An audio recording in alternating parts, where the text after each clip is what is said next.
Hey there, SMITE fans, Aggro here. Look, every single year, the SPL just keeps getting better. Season 7 was incredible, and in Season 8, I'm sure our players are going to take their game to the next level. But in order to do that, they're going to need the best gear they can get their hands on. And that's why I'm so excited to announce the title sponsor for Season 8 of the SPL is Alienware. Yeah, that Alienware. Our players are getting the best of the best in computer gaming. These Alienware Aurora Ryzen Edition PC setups are insane. Not only will these be the PCs that the players will compete on once we are in studio, but Alienware is also providing one for each player at their home setup to make sure their practice is as good as possible. Now let's get down to brass tacks. The specs on these Alienware Aurora Ryzen Edition desktops are amazing. An AMD Ryzen 9 16-core processor. That's a lot of cores. That's plenty of processing power. That's a lot of cores. Plenty of cores. If you want to stream, this is the way to go. I know a lot about my cores, so. I mean, Pilates, right? 64 gigabytes of DDR4 RAM. What? Is that true? That is true. I mean, this thing has 64 gigs of DDR4 RAM. Which you can do literally anything with. Literally anything. I've never had more than 16 gigs. That's quadruple the amount I have at home. And one of the hottest commodities in the PC world, an NVIDIA GeForce 3090 graphics card. Insane how much better this is than what I have. The best graphics you really need, Ultra, of course. Content's gonna look good. And what's the point of all the power if you can't see it? Players will also be using the Alienware 25-inch 240Hz monitors. Man, when I load into scrims with this bad boy, I'm gonna feed so hard. And it's gonna be in perfect picture quality. We are so excited to be partnering with Alienware for Season 8 of the SMITE Pro League. And the best part is, this VIP treatment, it's not just for the pros. You too can get the best possible SMITE experience. Just go to smitegame.com/Alienware and use code SMITEAW to get special discounts on some of Alienware's best products. Thanks again to Alienware. Make sure you're following them on Twitter and Instagram. That's at Alienware on both platforms. And you can join their community at alienwarearena.com. And you're telling me an alien wore this?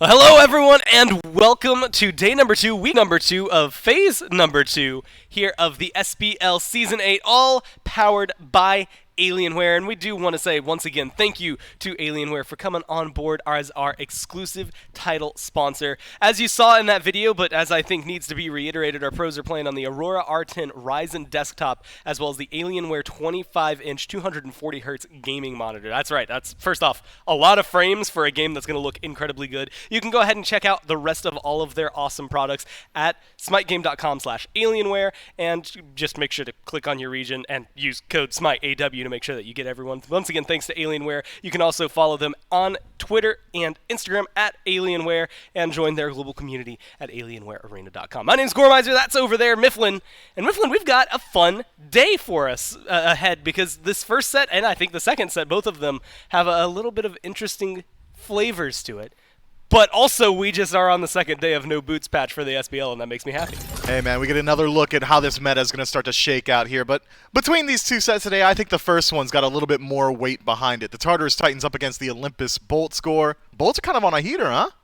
Yeah, they're good right now. I mean, that's just the way to say it. They won a 2-1 yesterday there against the Kings. Whipped out the Odin, looked really good in that, and as of right now are tied with the Leviathans for number 1. Now, depending on what the Titans do today, or maybe on what the Warriors, I believe, do in our second set, are going to be able to potentially change that, or we'll just see them at the top with different numbers, maybe slightly bigger numbers sitting up there.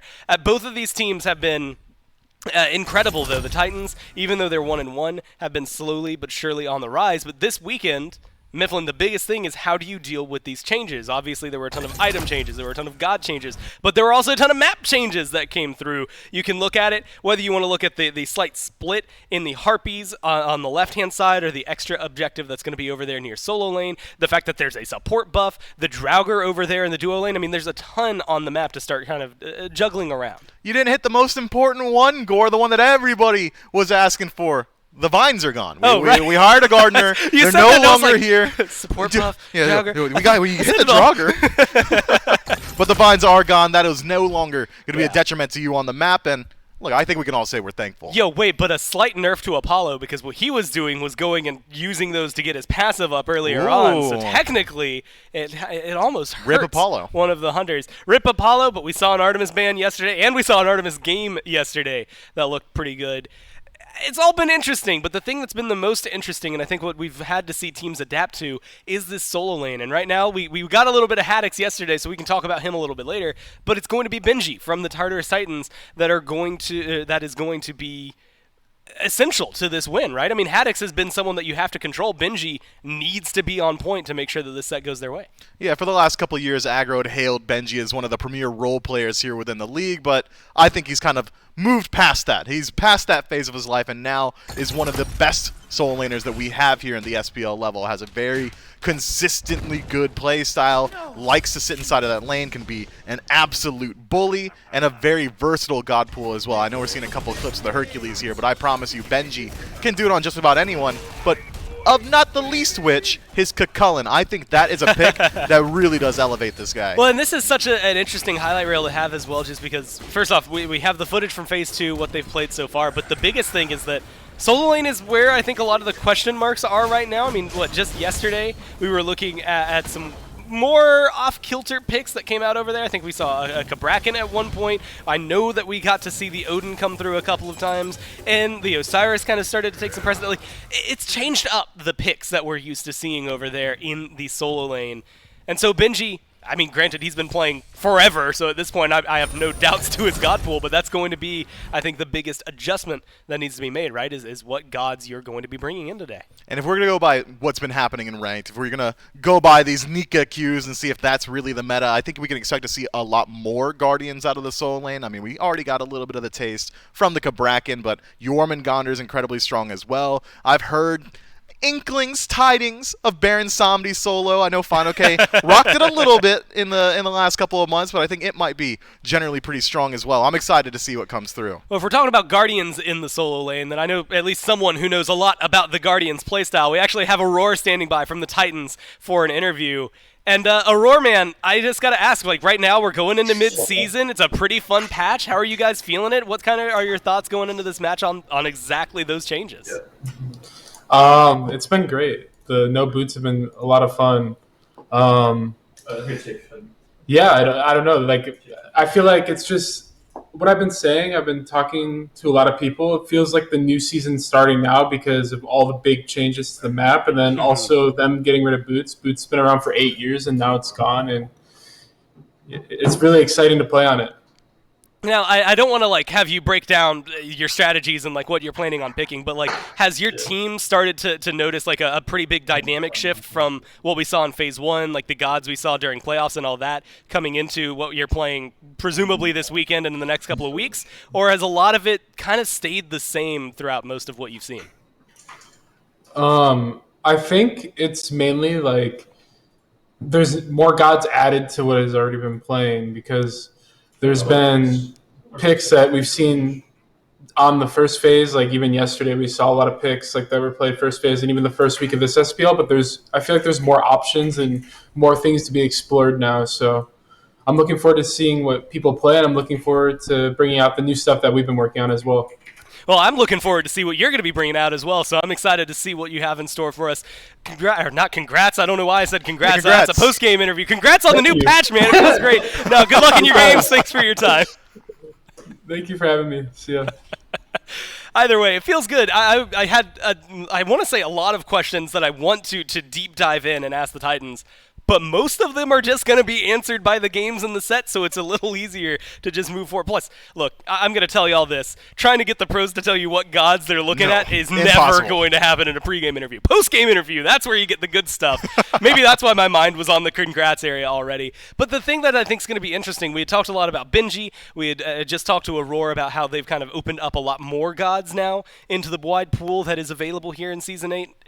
But now it's dealing with the front line from the Bolts Mifflin. That's where I think the issues are going to really arise overall for the Titans. Is dealing with, for Aurora, it's dealing with Jake, but for Benji, it's going to be dealing with Haddix. Yeah, just the front line of the Bolts in general has been incredibly strong. Awesome Jake, Haddix, and Lazra have been forming that one up. And, well, the dive potential of this Bolts team is almost reminiscent of what we saw from Ghost Gaming way back in the Season 7 times. These guys have been playing incredibly aggressively. But in particular, I'm glad he's on the screen right now. Haddix has been a great standout for this squad. A rookie this year has come in and really made his name known, stepping up to play against the likes of Benji, all these great soul laners that we've had in the league, these legacy players. Well, Haddix hasn't really made it look too difficult, has he? He's been fitting in just fine. Was able to have a really good set yesterday. I think that's enough to say for all of the Bolts. Lazarus stood out as well on top of that, but a lot of versatile god picks. And notably, I'm looking at it like Osiris was banned out from him, Guan Yu, there was like a Bracken ban, Odin bans. Like, Haddix has been a kind of lightning rod for the target bans over the last few weeks that we've seen, kind of starting, at least in my eyes, maybe towards the end of Phase 1, but really in those Phase 1 playoffs, people started to see the impact that he was having for this team and how much space it could have. Very similar to what I'd say we got to see them growing into. And now I wish I had asked it. Okay, so I wrote a question down for Aurora, saying that I've been seeing some people call them the Tartar Sauce Titans. How do you deal with such slander? And if only I had known that we were going to see it right here, I'd have known how they were going to deal with it. This one seems a little one-sided, though. Definitely a Bolts fan coming through and making that graphic. Yeah, Titans fans, where you at? Bisky's out here creating graphics to slander your boys. Where you at, Bolts fans? I want to see some more stuff, Hey, or some Tartarus Titans fans rather. I'll give them one for free. What's a cool way to make fun of the Bolts? It's actually harder than I thought. I'm going to go ahead and move on past that. You've got lightning. Man, wait, lightning's kind of cool. Lightning's tight. You're winning all your sets. Oh man, wait a minute. That's not. It doesn't work that well. Well, maybe they'll behind the wind here, and that's exactly where Olympus they'll be able to break it down. Dolts, give them dunce hats. All right, there there you you go. go. Get on it, Photoshoppers. The Olympus Dolts is actually really Nailed good.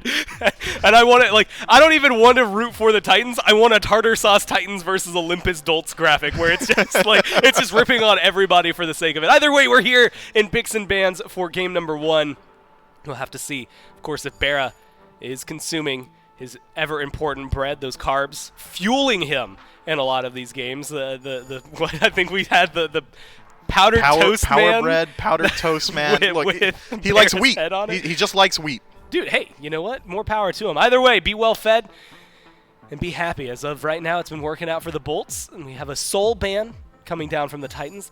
Raijin on the other side. Nothing too out of the ordinary just yet, especially with the emoji joining the occasion up at the top. The Bolts were also willing to pick up. They went for the Morrigan yesterday. They did a double Odin cage. I mean, there was a lot of focus on just lockdown for them in the first set. Yeah, I think you hit on something pretty important there, Gore. I think Odin could be a pick we see contended with in that very first slot, or even potentially banned out here inside of the first phase. But instead, Tartarus Titans going to go ahead and take Guan Yu off the table. Makes sense to me, man. We saw how many clips of Haddix running that one just a couple moments ago. Clearly, the Titans paying attention. Don't want to deal with all that sustain, and great initiation. I mean, Yamoja Guan Yu, we got to see, what, a couple of times? Like, the Leviathans got to run it a few times, and it was like, oh, that's just a lot of healing, as it turns out. It's not something you want stacked on one side. So they are able to, like you said, get rid of that combo. The hard part now is trying to determine what you want to ban here. We've seen a lot of Yanis bans over the last couple of days, but is it going to be worthwhile banning him out? I was thinking Gilgamesh, because that was someone who has not been banned just yet. Maybe the first pick here for the Titans coming up. But they go for the hell which she did. Not only did she just get buffed, they played her last week when she sucked anyway. like she wasn't supposed to be good, and Paul still made her look great. So that's a really deep dive but good target ban from the Bolts. Might be the last time Paul gets a chance to play the Hell, only for one weekend, and then everyone figured out, oh wait, he's still really good at that pick. It still has a ton of sustain and early game damage, so might as well remove that one from the table. But when you take a targeted ban like that, you do leave some of the upper echelon of meta picks available. Tiamat picked up first overall by the Titans. I like that. I mean, it's just a blanket statement, good God. Doesn't have too many weaknesses outside of that pre-5 phase where she is a little bit susceptible to ganks, but after that, well, she's got survivability, she's got damage, CC, and split push potential. If she's got a stat, or if there's a stat in Smite, she has it. Except for physical power. and I guess we can stack on that. Well, physical power, I'll throw crit in that umbrella of physical power just so that it goes through. This is an interesting draft from the Titans, though. I mean, Tiamat, first off, I'm so used to Tiamat being banned that I completely just placed her out of my mind as a top pick. So she goes not only coming through, but the Ares and the Osiris. Look, those are two picks that if you were going to look at these two teams, I would have assumed actually the Bolts picking up because of their history lately. They're going to go ahead and grab up the Morgan here on the side of the Bolts here to line up their top three, Gilgamesh, Fafnir with them. So a good top three for both of these squads feels at home for everybody. Like, this is where things get really uncomfortable for me, Mifflin, because nobody's really pulled ahead except maybe Paul on Tiamat. That seems like a scary combo. It does, but maybe you're right to say that neither squad could feel overly confident in their draft right now. We have to see how they're rounded out. The Bolts have already got themselves a very good early game bridge. Morgan traditionally struggles until she gets that one-shot potential available to her, comes online a little bit later than Tiamat does. Well, Gilgamesh should be able to shore up that early game and bridge her well into the late game. Fafnir, obviously just an incredibly strong pick here inside of the SPL. Great for his objective burn and team fight presence.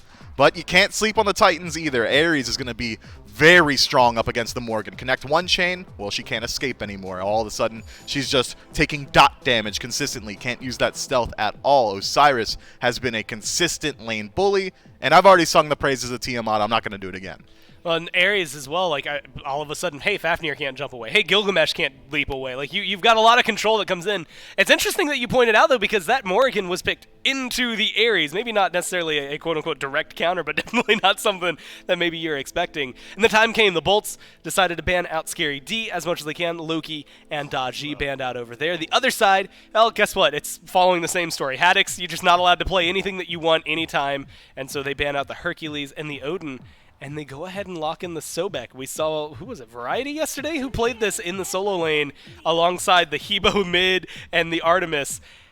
And I'll let you take this one, because Sobek is locked in. Kali was just locked in.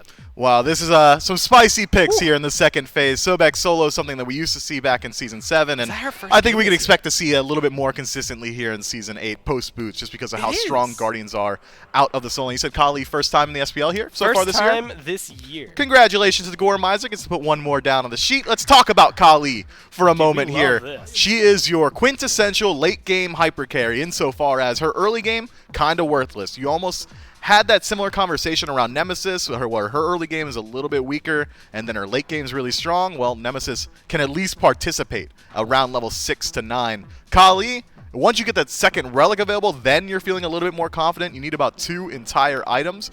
But with the changes here, not having boots as a requisite inside of your build, you can get those core items online a little bit more quickly on Kali. You want that kin size? You got it. You want stone cutting sword? You got it. You just got to essentially save yourself 1,800 gold not having to buy boots. Now instead of a 25-minute god, you're a 22-minute god. It's going to be able to come through. I mean, you get those items online, but I'm looking at Tiamat. You had mentioned, like, outside of the 0 through 5, I guess 1 through 5, there's no level 0. The 1 through 5 phase of Smite, once she gets her ult, it feels pretty solid. But you're leaning pretty hard into the late game with a Kali Artemis on top of that. Like, it feels like the Titans don't really care what happens in this first 10 minutes. It's everything after that that's going to be important to them. Yeah, that Artemis, I didn't even see that one earlier. This is a late game slated draft here, but Kali does have some potential in the late early game to mid game phase in that she's got a decent matchup into the Morrigan. She can use that dot damage just to make sure that she's not able to get away. Obviously that death immunity comes online at level 5 with a destruction ultimate. She's not the weakest early game on the planet, but she's not the strongest either. Well, I'm excited to see it because we saw yesterday, I almost memed on it when we were casting, but like it's like, man, you locked in an Artemis. Like, I wonder how that's going to go. You can't get anywhere fast. And then that Artemis, admittedly, didn't do anything for 10, 15 minutes, and then just absolutely was running the show late game. I mean, the crits were insane. Had a Hoblob beside him. I can't imagine anything but an upgrade because Tiamat is going to be there now in the mid lane. You get a Kali. This is where things get a little more interesting, though. Early on, I expect to see Gilgamesh have way more of an impact than the Kali, but are the bolts going to be able to transition into a similar late game state if the Titans push it that long, or do they need to win this early game in order to secure this before they can come online? I think the bolts are definitely going to be looking to play the early game a little bit faster. They want to set the pace in the early, but it's easier said than done. Artemis is incredibly susceptible to gank. She can almost act as a lightning rod for aggression inside the early. Well, she's got great slow immunity now with the Vengeful Assault. Gilgamesh, he's slow focused. Fafnir has slows. Hachiman slows. Lurking in the water, that's a slow. None of those going to apply to this Artemis here, as well as the CC immunity built into her ultimate, the Caledonian Boar. She's actually got sneaky survivability here in this matchup. And I think it's worth noting, yesterday Bera took the Hachiman into the matchup against the Artemis, lost that one, did not necessarily do, I think, what they would have wanted in the lane, and didn't transition into the late game they would have liked it. The Osiris-Sobek matchup also happened that same game, but it was flopped, so I'm curious how exactly Haddix is going to be able to bring that, because it just keeps things fresh and interesting. We've got a Kali. That's all that I can look at in this game. Let's go ahead and go down to Dave and Taco for game 1. That's right. We've got a Kali, we've got a Dave, we've got a Taco, we've got a Doug, and that's all we need for game number 1 between the Tartarus Titans and the Olympus Bolts. And this one, a very exciting matchup. Can the Bolts continue their win streak here? Can the Tartarus Titans keep some of that momentum from the end of Phase 1? Well, it's time we find out here, Taco. And the intriguing picks continue here. Let's pick up right where the desk left off. Scary D has been interesting to follow along with out of the jungle so far here in Season 8. And they're going to give him a pick, the Titans will, that'll have a lot of pressure on it in the late game. To a certain extent. The main concern that I have for Scary on this Kali, Dulcin, is that this requires a lot of high-tier execution. And Scary, while, still relatively new to the jungle, he has been a little bit more hit or miss in terms of just his player performances. So if he can actually manage to actually make this Kali succeed, it could be super devastating to the entire Bolts composition. Right, I think the pressure in the need to perform for the Tartarus Titans as the game goes on. Mannequin Scepter bought early on here on the Kali, and I think, I forget who I was casting with. One of my chair twos was kind of describing the power curve. You get some early value out of it, maybe falls off a little bit around level 6, 7, 8, 9, but still able to apply a little extra damage. When you have an auto-attack-centric type pick in the Kali, maybe that makes some sense for Scary D to start with. Also have to remember it does provide that 10 physical prots right off the bat, and on top of that, each successful auto-attack strike, I believe, has that effect for an attack speed slow for whoever you are hitting. So a lot of secondary benefits coming in as well with that Mannequin Scepter, but doesn't really grant you too much in terms of sustain in the jungle, but with a god like Kali, given that she is so auto-attack dependent, not necessarily something you'll miss. That is a lot of words, but I did see the 4.5% attack speed slow for a couple of seconds there. Scary D already a chance to invade some of the back jungle here of the Olympus Bolts, and I think Lasper has been so fun to follow along with here in Season 8 as well. In Season 7, I think similar vibes in the hit-or-miss type conversation, but has been an absolute menace so far for this Olympus Bolts team, and against the rest of the league has been a menace. This Gilgamesh pick, I think, something that can suit him pretty well. And not only that, but the Gilgamesh, when you combine it alongside of the Fafnir, alongside of the Sobek, there is a lot of crowd control intervention here. Aurora, though, he's going to get a nice cripple off onto Barracuda, potential first blood on the horizon, but Barra will manage to escape. Awesome Jake going to pop the Sunder just for good measure to try and deter Aurora from pushing any further, but Cyclone Aurora being so healthy is going to make things a little bit more awkward here for Barra. He's probably going to have to chill underneath his T1 tower, might lose his purple buff for that. I don't think you can defend this purple buff here if you're the Olympus Bolts. This gets burned through pretty quickly. Awesome Jake rounds the corner, attempts to secure it for the Olympus Bolts here, but as he overstayed, Aurora moves in, grabs the chain onto Jake, but it's a nice stun from Barracuda to keep Aurora at bay. That's got to be so frustrating to play against. And Ares just walks at you, throws out a chain, and then burns you down for a good chunk of your HP. And Cyclone's just been hanging back, farming up this lane in the meantime. Not only that, but the consistent slows that are applied whenever you get chained by that Ares cripple makes it all the easier for Cyclone to successfully plant a trap at your feet. And if you get caught in that Transgressor's trap, it is rather problematic for gods like Fafnir and the Hachiman. Fafnir, granted, he can always expend his ultimate, same for Hachiman, get a little bit of CC immunity there, but if you're able to force out those ultimates defensively, well, the Olympus Bolts are just going to lose some of their early game progression if they wanted to try and be the initiators in this duo lane. Yeah, that's just a win if you can force out those ultimates nonetheless. So Aurora now level 5. Then the name of the game starts to become, you look at the bead status for the Olympus Bolts here. The CC immunity, I think, pretty important that you bring that up then, Taco, because the big ultimate from Aurora. Everyone likes to kind of close their eyes and dream about the massive 5-man pull, things like that. You get it in Arena, you get it in Assault every once in a while. Hard to come by over in Conquest. Beads burning then is going to become very important. It's always a topic I like to look at when there's an Ares in the game. How confident are you in the ability of either Aurora to burn off those beads for the rest of the team, or do you see the beads burning potential of the rest of the Tartarus Titans to give Aurora an easier time finding those ultimates? A lot of that beads burn potential should honestly be coming out of Scary with the Kali on her stun. That'll be the primary focus, I think, for the Tartarus Titans in a lot of these engagements as the game progresses more towards that objective fight period. But the main reason being, Aurora, sure, you can always force out CC immune ultimates and stuff with the no escape, but if you have Scary, who's got a much shorter cooldown than an Ares no escape ultimate, it's a lot easier to just consistently try to put pressure onto the likes of Barracuda, onto the likes of Benenu, maybe even a little bit of pressure application against Lasbra, who doesn't seem completely sold on wanting to finish off that Mace Tree item immediately. Seems as though he's just trying to prioritize getting as much power in as possible with this Gilgamesh. Yeah, Lasbra's done a great job of farming up here so far.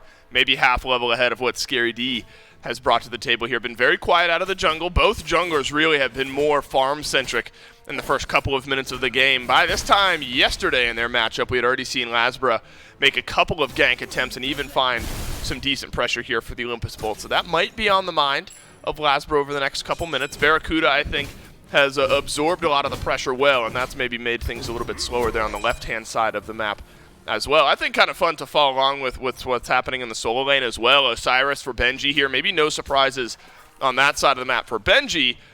But now this Sobek solo, and it's so interesting in the first week of a big update, it's disseminating between what is just kind of a niche pick, a player trying things out, versus when multiple teams start to pick some of these picks, maybe what will start to form into the meta. And Sobek solo now has seen a little bit of love this weekend.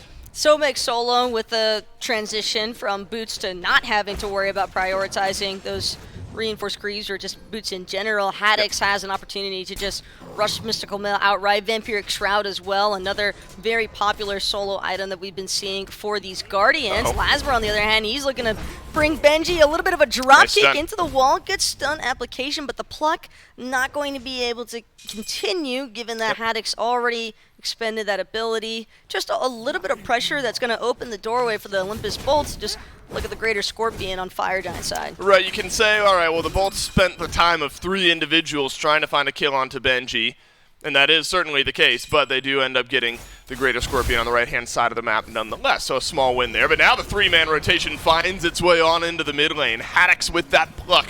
So much pressure onto any member of the Tartarus Titans. The chains come out. That's going to slow Haddix from jumping on in, but Lasbra is here as well. The first big ultimate of the game is on through, and Lasbra gets first blood for the Olympus Bolts. Could get worse, though. Scary D plucked back in, but it's a big stun on the backside from this Kali to slow this fight down. Scary D disarmed in the backline. He'll whirl around in the ultimate. A little bit more damage. Oh, it'll be there, and Lasbra ends up going down. Big heal for Scary D. Nice tick damage on the lash to confirm the kill for Scary, and that's going to force a disengage entirely. But on the backside, Benji looking to bring down Barracuda. Great peel out of Haddix to keep him alive at the moment. Scary out of mana, but has another target mark on Awesome Jake, who will not be safe inside of his T1 tower. No, Benji can't afford to tank it. Whoa, Haddix continuing the chase here, though. There's going to be a stun on the backside onto both Benji and Haddix. Both get stunned out on either end.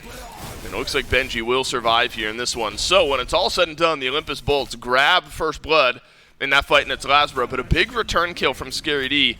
Very important then to get that Kali off on the right foot. In size, first item for Scary D there as well, and I think some of that chainsaw-esque damage, though very early in the game, not as big as it will be at some point, definitely played a role. So unfortunate for Lasbra there as well, because he even managed to get the hero's advance off in time. It's just that tick damage from the lash out of Scary was enough to give him that reset. And of course, the way Kali works, if you are the target mark, which Lasbra was, immediate reset, full restoration of HP. And crazy to believe, though, Dave, that we only saw 2 kills in that entire exchange. That was a lot of damage for one kill aside, for sure. But I think both teams probably happy with the way things sprung out. And despite the first blood, remember, that's a little extra gold on over to the Olympus Bolts. They still find themselves about 1,000 gold down from the Tartarus Titans. So the farming has been great so far for the Titans. And now nearly 3k XP as well. That has been quiet. And I think it's pretty evenly spread across the board there as well. 1 level in solo, 1 level in mid, 1 level over in Hunter, and then maybe a little discrepancy out of the jungle on either side, despite the levels being even. So the Tartarus Titans, all things considered, 9 minutes in, find themselves ahead. And given the fact that Aurora was the first to die, that's kind of a given when it comes to Ares. Even if you're channeling the no escape, doesn't necessarily mean you'll have the opportunity to actually get that ability off and Scary. Going to sense out a little bit of danger, but I was also really impressed by Scary with that fight because he actually held the attention of 3 different members of the Olympus Bolts, made it possible for Benji to fully aggress into the back line, and that's the toggle focus that you have to keep in mind whenever there's a Kali on the playing field. All she's really meant to do is pull attention and pull focus, and if Scary can continue to divert the focus of the Olympus Bolts, Benji could just wind up being a real problem here for Barracuda and Venenu. Yeah, it's going to be a big juggle in the shot calling department for the Olympus Bolts because you get Scary D jumping in, you want to deal damage to the Kali, you get her as low as possible, then the ultimate comes out and it's all, we got to back away and try to get away, lock her down so the ultimate time's out so we can resume dealing some damage. So I think shot calling for the Olympus Bolts is going to be big here this game. Venenu finds himself at 0-0-1 over on the Morgan. This has been a big piece of utility for the Olympus Bolts. Yesterday it was Odin Cage ×2 for the Olympus Bolts that found a lot of success here, and Venenu looked great in that set there yesterday. On the other side, Paul on the Tiamat. High priority pick here for the Tartarus Titans. A bit of a different build, I think, unless I'm totally remembering incorrectly from what we've normally seen on Tiamat. Vampiric Shroud definitely deserves its day in court as far as being a great starter item. But then immediately into some lifesteal items on the backside. I'll give you a second to think about that. See if there's an attempt coming in from the Titans, and there is not. The Pyromancer will go to the Bolts. A nice heads-up play there from the Bolts. Managed to catch the Tartarus Titans in an instant where the majority of the team had just happened to back to base looking for item finishing off. And, well, the Typhon's Fang's going to be the second pickup here for Paul. Keep in mind, Lasbra did rush Brawler's Beatstick from the get-go, maybe assuming, once he saw a little bit of the build pathway from Paul, that it was going to be a necessity to get some of that anti-heal channeled early on. However, with the Pyromancer no longer being in play, Tartarus Titans looking for a big grouping near the Oracles, could be trying to make a play in mid to pull Gold Fury. Then transforms into the Ares, and Aurora will take that pull, and then the block on the back end. Now all of the damage from the Bolt swirling in, but Aurora gets a big ultimate himself. Haddix lurks in the waters. Awesome Jake is the only one that gets stunned on it, and Haddix picks up the lone kill there. What a play by Venenu to transform, grab that pull. Aurora could have used his ultimate to get out of that, but chose not to and ended up dying for it. Don't think that Aurora was necessarily expecting that much of a collapse, and not only that, but the pluck in even deeper towards the Olympus Bolt side of the map just made it impossible for anybody else from the Tartarus Titans to want to invest for a peel opportunity. Sometimes you just got to let him go. I think it was a smart call from the Titans. They know that with that power play potential, Olympus Bolts could have possibly looked for the Gold Fury, but Benji, with his rotation out of the soul lane towards Gold Fury, is going to prevent it. Childs of Creation. Just to remind Lasbra that Paul does have a decent amount of damage so far on this Tiamat, but with no follow-up, no kill potential. Yeah, Paul just chilling on the other side of the lane, sends a little extra damage Lasbra's way to force him on back. Lasbra will still be able to rotate on over, secure the blue buff and some of those back camps there for themselves, but that means the Tartarus Titans are going to pull down the Gold Fury here. This gold lead could get wider if the Titans are able to secure this one. The Bolts have sent 4 over here to the left. Lasbro's back in base. Barracuda jumped on in the back line. Will have to use his ultimate defensively here. So now that's some utility that's missing for the Olympus Bolts, kind of whittling down the CC. The utility that the Bolts have is what the Titans are doing. But the health bars, that's what you want to get down to 0. And Cyclone Spin will get it done onto Jake. Primordial Onslaught is just chunking right now from Paul. He is just leading the charge, and Venenu not even going to bother showing face to this Gold Fury just yet. It seems as though the Bolts have just recognized the fact that without Awesome Jake on the playing field, it just makes more sense to look for split push opportunities and jungle strip opportunities. But Venenu's got to be careful. Not sure if he's aware that Scary D is actually lurking in his jungle and will successfully take Scary's back Harpies in exchange for a Gold Fury. Sure, Tartarus Titans, given the fact that Titans were the ones who lost Aurora first, I think they did a great job at just delaying. Yep. A small invade, so experience-wise, Venenu's definitely chilling, but the damage has still, for the most part, been done, and the Tartarus Titans have at least established the fact that when it comes to actual objective teamfight pool presence, they've definitely got the advantage right now. Well, I think those graphs were pretty telling there. There was kind of a little spike around that Gold Fury, but then immediately starting to trend back down towards the Olympus Bolts. I agree with you there, though, Taco, that it's still the Titans that feel like they're driving this pace, or at least around the left side of the map. But that's a great rotation from Ven. You get a couple back camps, you get a blue buff as well, stealing some of that XP down from Scary D, who's now 2 levels down to Lasbro. All about slowing down this Kali.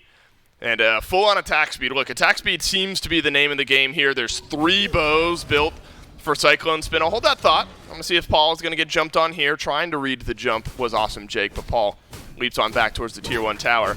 But you got attack speed effectively on 3 out of the 4 people that might build it here. Scary D building into it, 3 bows for Cyclone Spin, Ichabale into chin size for Barracuda, and then another bow on the back end of that. That's starting to be the trend that I'm noticing with the Hunters and maybe in some of the auto attack junglers. A lot of the bow tree builds certainly working their way back up to prevalency and preference for a lot of our competitive Hunters at least. But for Cyclone, the Silver Branch in that 3rd item pickup is actually rather effective, given that Vengeful Assault is a really nice attack speed steroid for Cyclone Spin, and he's been chunking so far in a lot of these engagements. The main issue that the Bolts are having is that they just haven't really had a way to successfully collapse the backline. I think that Haddix and Jake might just need to be a little bit more patient before aggressing inwards, because Paul's got great intervene or great interference so far with that knock-up on the Tiamat, and it seems as though that's been posing a lot of issues for Jake, especially on this Fafnir. Yeah, Jake 0-1-2, so not completely out of the game by any means, but 1 level down to Aurora on the other side. So Aurora will be able to go back, pick up an active, but Jake probably very close to that there as well. Hasten Katana was the pickup there for Scary D that I mentioned, and looks like some other bow option for Scary D a bit later on. So the stay potential for Scary D is already there just with the way that Kali works in her kit. But you got chin size into a Hasten Katana. Now doubly important that somebody from the Bolts focuses down on peeling her off. Benji gets jumped on, though, by a couple members of the Bolts. Uses Lord of the Afterlife to leap on away. Here comes Scary D, though, the chainsaw revving up. It'll run out of gas just a few seconds later as the Olympus Bolts are able to regroup with one another and force back the Titans. Pretty big win so far, though, for the Bolts. 3 ultimates having been expended there from the Tartarus Titans just to keep Benji alive. Granted, Lasbro losing that Winds of Shamash definitely going to put a little bit of a slow in terms of the Bolts' immediate follow-up and collapse. That Winds of Shamash definitely a more instrument of value for the Bolts in terms of just trying to control a lot of that AoE presence. And not only that, but it's a great utility to have against the likes of a Kali, especially a Kali who's already got the Hasten Katana online. Is Cyclone Spin just going only bows? I mean, what is the last one? Odibo. Odibo? Is that the? He'll be building that Odysseus bow. Is that all he doesn't have? Is there a 5th bow that's slipping my mind right now? I'm not sure. This will be interesting to follow along with. I mean, that's the entire bow tree, by the way. Right, that's what I'm thinking. I was making sure that I wasn't missing one on either end. So that's fun, I think, for Cyclone Spin to show us a little work of, because we've seen a little bit of that. We've seen a little bow here, a little bow there, maybe a couple in each build. But I'll admit, Taco, I think it's the first time I've seen all 4 built at some point here in Season 8. Well, you might want to get used to it, Dave, because I have a feeling we're going to be seeing a lot more Artemis, and not only her, a lot of these attack speed steroid gods taking note of the Bowtree's presence right now, and more importantly, with a god like Artemis, at the full stim of the Vengeful Assault, all 5 points channeled into that ability, it's going to be an 80% attack speed bonus to channel into that Silver Branch passive, and before, well, now he's most certainly overcapped on his attack speed. Right. He was missing that final channel of the Odysseus bow. He's already at 8 stacks on that Silver Branch, so with his stim popped, I believe he will be at around 58 power from the Silver Branch, or for the Silver Branch stacks. We'll follow along with Cyclone Spin this game, see what kind of damage this build will work towards. Aurora uses the ultimate here, jumped on by Haddix and by Awesome Jake. In the back line is Benji. Some stuns rolling through that Cyclone Spin, sending the ultimate flying. And so a chance for the Artemis to flex her muscles here in the mid lane, but a big burst of damage from Paul will send the Olympus bolts back. 2 ultimates used on the bolt side, 3 ultimates used on the Titan side. Could still be a fight.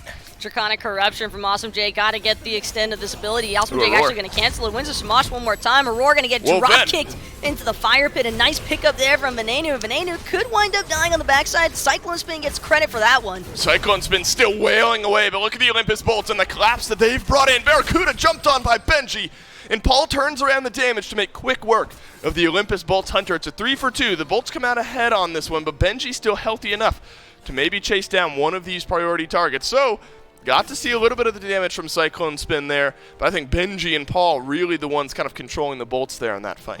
Just a lot of visual issues there for the Tartarus Titans, and some separation that came on the back end because of it. The Winds of Shamash usage from Venenu with that Gilgamesh transformation off the Changeling just posed too many problems for Aurora to try and keep track of where Cyclone Spin was at, and that is one of the downsides to Artemis. For as much power as she might have, even with this current build, not necessarily going to be able to free cast the whole way through if the Olympus bolts are able to stay grouped up as well as they were on top of each other. Barracuda dying there primarily just from Benji having a nice flank opportunity. Well, you definitely don't love either if you're Aurora that you've had to use a couple defensive ultimates on this Ares so far. You look at the beads after the fact there. Venenu still got his beads. Barracuda still got his beads.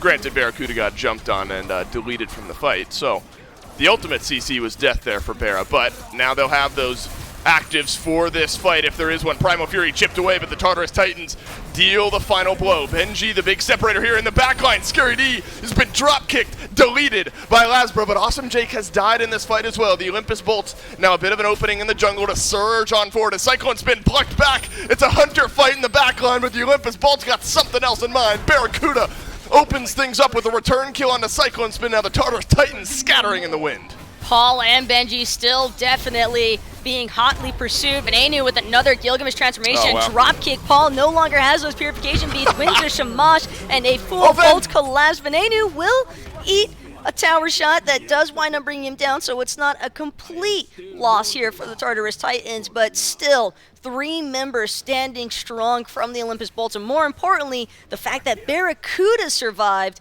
means that the Bolts do have an opportunity to look at that Pyromancer if they so wish. Have to keep in mind, Paul, Cyclone, they're going to be respawning relatively soon. Scary D already back on the map, but again, Dolson, look at the relics usage. Still 3 pairs of purification beads available and ready to go when the Olympus Bolts choose to look for their next engagement. Tartarus Titans just not successfully pulling those relics like they need to be for these team fights. Yes, the opposite direction. It was 2 before that fight, and the Bolts gained an extra after a big team fight right around that Fury. The Fury did go to the Titans, so a small win despite a numbers loss over there in that team fight. Scary D, since that early game fight where Scary D found a return kill, hasn't felt like he's maybe had the space to operate just yet on this Kali. But I think that's the type of pick where sometimes it just takes one fight where there are not enough eyes on the Kali, and Scary D might be able to find that opening. Right now, the Tartarus Titans don't see an opening around this Pyro, and the Bolts will get it for free. But that's the problem here, is that Scary has arguably been having to pilot this Kali through 2 sets of Winds of Shamash, and that ability is just so problematic. Even with the Haste and Katana, it makes it difficult to stick to a target. Benji going to have to actually expend that Lord of the Afterlife. Bolts looking to be a cheeky fire giant pool here, and Benji sitting at just about 50% HP. He does have a little bit of HP 5 regen, obviously, with that Stone of Gaia, so will be able to stick around for the time being, but still a very stark difference in numbers present at this Fire Giant. But the Bolts still don't seem all that comfortable with just trying to pull this objective outright. Awesome Jake, having lost a decent amount of his HP bar, likely just going to be a full reset here now for the Bolts. And something else I want to take note of, Lasbra has been doing a fantastic job at just getting in Paul's face. That has been one of the primary reasons why the Tartarus Titans aren't able to really create that space for Scary or really find that follow-up damage. Lasbra is just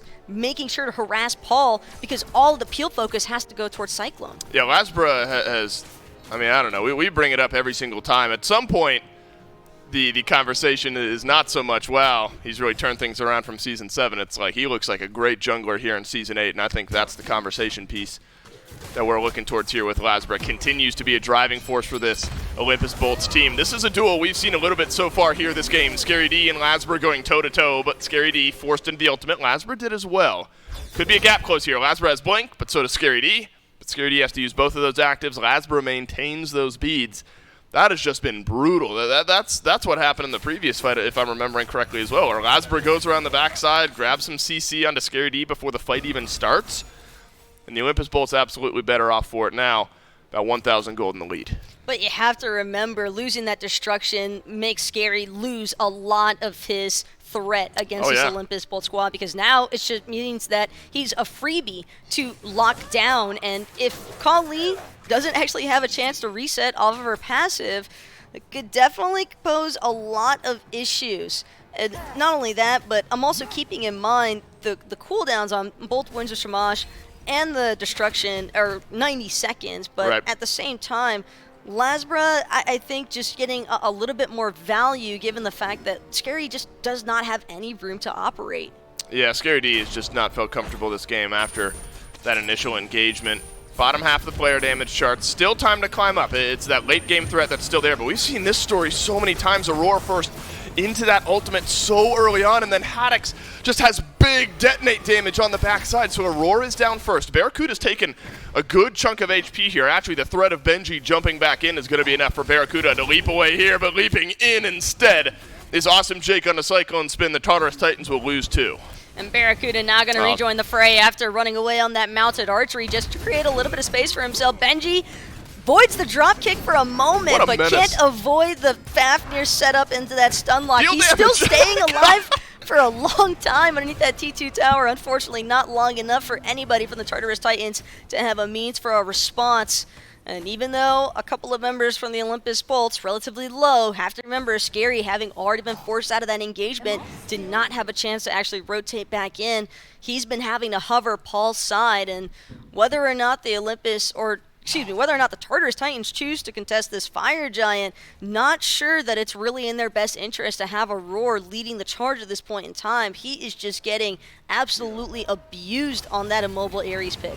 Haddox, I think, has had a fantastic game here as well. 4-0-6 on the Sobek. The front line, the engage of the Bolts has just been there. Now it's another pluck, and this one again onto Aurora, who again goes down, and the Tartarus Titans lose their Ares as the Olympus Bolts continue to work down this Fire Giant, and the Tartarus Titans will not show face on this side of the map. And I think good coverage here from Haddox, just keeping the Titans at bay over there in the mid lane while the rest of the Bolts secure that FG. There's not going to be a sneak of the Fury over on the other side, and the Olympus Bolts will get this one for free plus interest with the kill onto Aurora. And I really can't stress it enough. I don't feel as though this is Aurora's exclusive problem. It is simply just the pick.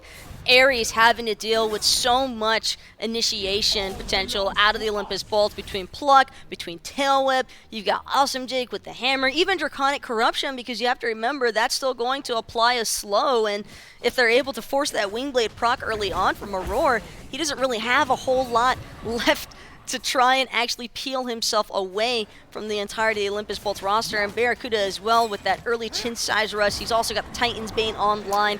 It's just tough stuff right now to be Aurora. Right, I mean, it's just the nature of the beast right now for Aurora. 0-6-3 on this Ares. And that numbers advantage is really what the Olympus Bolts have been able to push pretty consistently throughout this game. Now they find themselves way in the lead here, 6,000 gold, 10, almost 11,000 XP, 27 minutes in. Still plenty of towers to take as well. 3 tier 2s, it's going to be 2 tier 2s, as well as the tier 1 over there and right. So this is where you lay the groundwork for maybe a game end a little bit later on if you're the Olympus Bolts. If you're able to find a big fight here, though, things could go a lot quicker. Awesome Jake eats some damage from Cyclone Spin there on the back line. Benji throws out one of those tethers. It's a bit of a split fight here for the Tartarus Titans. Benji's going to have to go all the way around. I think it was smart from the Bolts. Let's play our game correctly here. Let's look for some more towers. Bolts thinking about pushing towards that duo side Phoenix, but after having to expend both that Lurking in the Waters and the Winds of Shamash, just in their better interest to clear out what's guaranteed. Aurora going to look for a no escape, only succeeds in pulling in Haddix. Haddix doesn't seem to mind in the slightest. Awesome J going into that Draconic Corruption. It's Scary D looking for a kill, but it's Benji who takes out Barracuda. Barracuda, the first one to go down. That's massive now, but there will be a trade back on a Benji, and it's Awesome Jake on the killing spree, but so much of that range damage now gone for the Olympus Bolts. But if there's a stun, if there's a pluck, if there's some lockdown from the Bolts onto one of these priority targets, look at Cyclone Spin and Paul stepping forward with Aurora a little bit further back, who doesn't have Blink. He doesn't have the ultimate here as well. So there is re-engage potential for the Bolts. And in a split second, the Titans got to be careful. Perfect amount of delay here, though. Lasbra possibly at a chance of getting caught out here. And Venenu and Awesome Jake just going to lurk for a re-engagement opportunity, but it's going to be a Roar with a successful chain to prevent the pluck coming through from Haddix. And now Haddix under some duress here as he tries to escape. Winds of Shamash going to be used, and Paul could be the target now. Lasbra jumps in, and Paul has to use the active and the beads. Haddix spins around, gets a heal, looking for the pluck, but won't be there. And Paul will be able to dash away from this fight. That's going to open up some space here. Likely the tier 2 tower going down, and the hammer won't be there onto Cyclone Spin. So this one's tumultuous, and I think a decent soft defense there from the Tartarus Titans around their tier 2 tower. They lose it nonetheless, Taco, but they burnt a lot of time off that Fire Giant. Certainly could have been worse as well.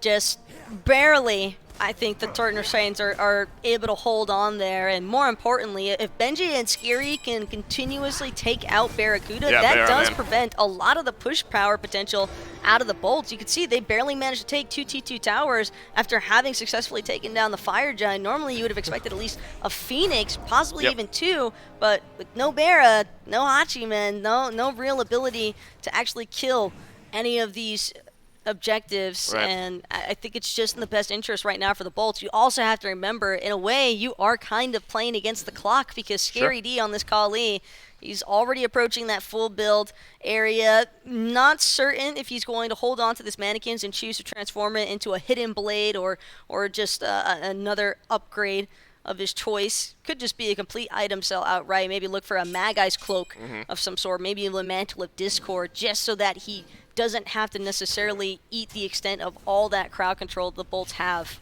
And, you bring up Magai's cloak. This is something Lasbra found big success with yesterday. It was damage item, the bubble for the CC immunity, and then the rest of the build goes on as normal. And wouldn't you guess that Lasbra's gone for the same exact build path here today? Obviously different items on either side, but there's the bubble in between the first item that he wants to complete and something a little bit later on. Now is a Heart Seeker on the back end as well, Lasbra does. So at 3, 1, and 9, player damage actually isn't all that crazy for Lasbra, but the big burst lockdown onto those squishy targets in the back is just going to stick. So much worse here.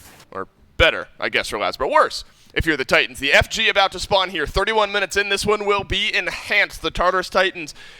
I don't know, Taco. Do you just give this an enhanced FG with the Bolts and the pressure that they already have on the map, 2 exposed Phoenixes? I mean, there's got to be a steal attempt at least, right? You never let Enhanced Fire Giant go down for free. It just provides too much leverage to whoever gets that objective, since it's just so easy to take out Phoenixes after the fact. So Olympus Bolts, though, they are going to be in the hot seat in terms of having to be the ones to pull it. I don't think Tartarus Titans have any interest in being the initial aggressors on that objective. They know their best fight so far has been surrounding these objectives. Underneath the T2 tower fights, they were able to hold against the Olympus Bolts for the most part, and if they can just keep doing the same thing, just look for Barracuda, take down Venenu, the main focus is clearly just killing the backline first from the Bolts. I think this is good ward highlighting by Doug here as well. All of the wards for the Titans are somewhat shallow here, where the Bolts have Fire Giant coverage. But the Tartarus Titans, they have the ability to sense out if the Bolts peel off this FG and look for a fight instead, like what's happening here.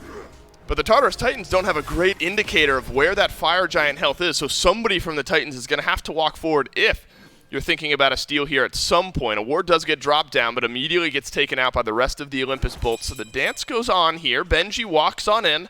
I think all eyes need to be on Aurora here in this fight. You're level 17. You've upgraded your starter item. You've got all the tools that are in your tool belt are up and ready to go here. And so dying immediately might just be the final nail in the coffin here. The Olympus Bolts, they pull off the FG, though. Bit of a roundabout rotation down through the mid lane. Interesting, though, when you take a look at the actual damage charts and see that it's actually Tartarus Titans mostly leading the way. It's just about whether or not they're able to actually compile all of that damage that they clearly have onto one singular target focus to find the consistent kills. That's really all Tartarus Titans need. They can get even one pick. This Olympus Bolts composition starts to crumble, and that is one of the few advantages I think Tartarus Titans have surrounding this enhanced Fire Giant fight. They've already got the Olympus Bolts hesitating as for whether or not they can even look for the pooled Bolts, trying to find an opening to see if they can take out a member of the Tartarus Titans, but they have to be careful because you don't necessarily want to pull in a frontlining member at this point in time towards your carries. Yeah, we've seen that once or twice where the pull that's in just turns Haddox loose in the back line, exactly where he wants to be. So there is some hesitation here from the Olympus Bolts, and Oni Fury's respawn could be a quicker, less investment-heavy objective for the Olympus Bolts to rotate towards if that's what they want to look at. But instead, over in the mid lane, we're just going to exchange some damage here. Leap on into Cyclone Spin with a disarm in the back line. Barracuda has been jumped on by Benji. Aurora gets no one with his ultimate here in this fight. Now the Olympus Bolts, they press the go button. They found Cyclone Spin. Scary D whirling in the backline. Aurora's found a kill, but so is Barracuda. Barracuda's got two. The Tartarus Titans, they scurry away as Benji and Paul are the last two alive. And Paul going to buy himself a little bit of time. That Ruination and Grounding Strike going to create some space, but he's still going to get caught out by the likes of Awesome Jake and Benji. Whether or not he actually manages to escape, the damage has already been done here, Dolson. 4 members dead. Those respawn timers not doing the Tartarus Titans any favors, and a massive legion of archers for the Olympus Bolts on that left side. Phoenix toast. Barracuda, though, could be as well if they're not careful. This could be a big fight here for Benji, but he's not fighting underneath his Titan. He's not fighting under the Phoenixes. It's a soft triple kill for Barracuda. The deicide comes in late. In 35 minutes, the Olympus Bolts turn this one around, and they'll win game number 1. That flank from Lasbra and Venenu could not have been better engagement for the Olympus Bolts. They just completely caught the Tartarus Titans off guard, and I just don't really know the Tartarus Titans if they just were lacking a little bit of ward vision on that back end side, but it's hard to keep track of maintaining ward presence this late into a match. And then what a call from the Bolts there. I mean, the enhanced Fire Giant's up, but they say, all right, I don't want to roll the dice around the CFG. We're just going to kind of flank around the backside and see if we can find a fight the good old-fashioned way, and they do. The Olympus Bolts, they show up big in game number 1. They'll take the win. We'll take a break before game number 2.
Well, welcome back, everyone, to the SPL Season 8 powered by Alienware. And as you just saw, you can get all tons of merch, whether it's for the teams or for the SPL in general, all at shop.smiteproleague.com. But you could also get something like what I'm wearing right here. Nice being able to rep the SPL, but also have a Pride shirt out there. We've got not just this one, it comes in a hoodie form as well as a completely different style of logo with the Smite, Roko, and Paladins crystals on it, along with the hearts. And you can get that in shirt and hoodie form. And the best part about it is that all proceeds go to the Trevor Project. Now, this is the important part, though.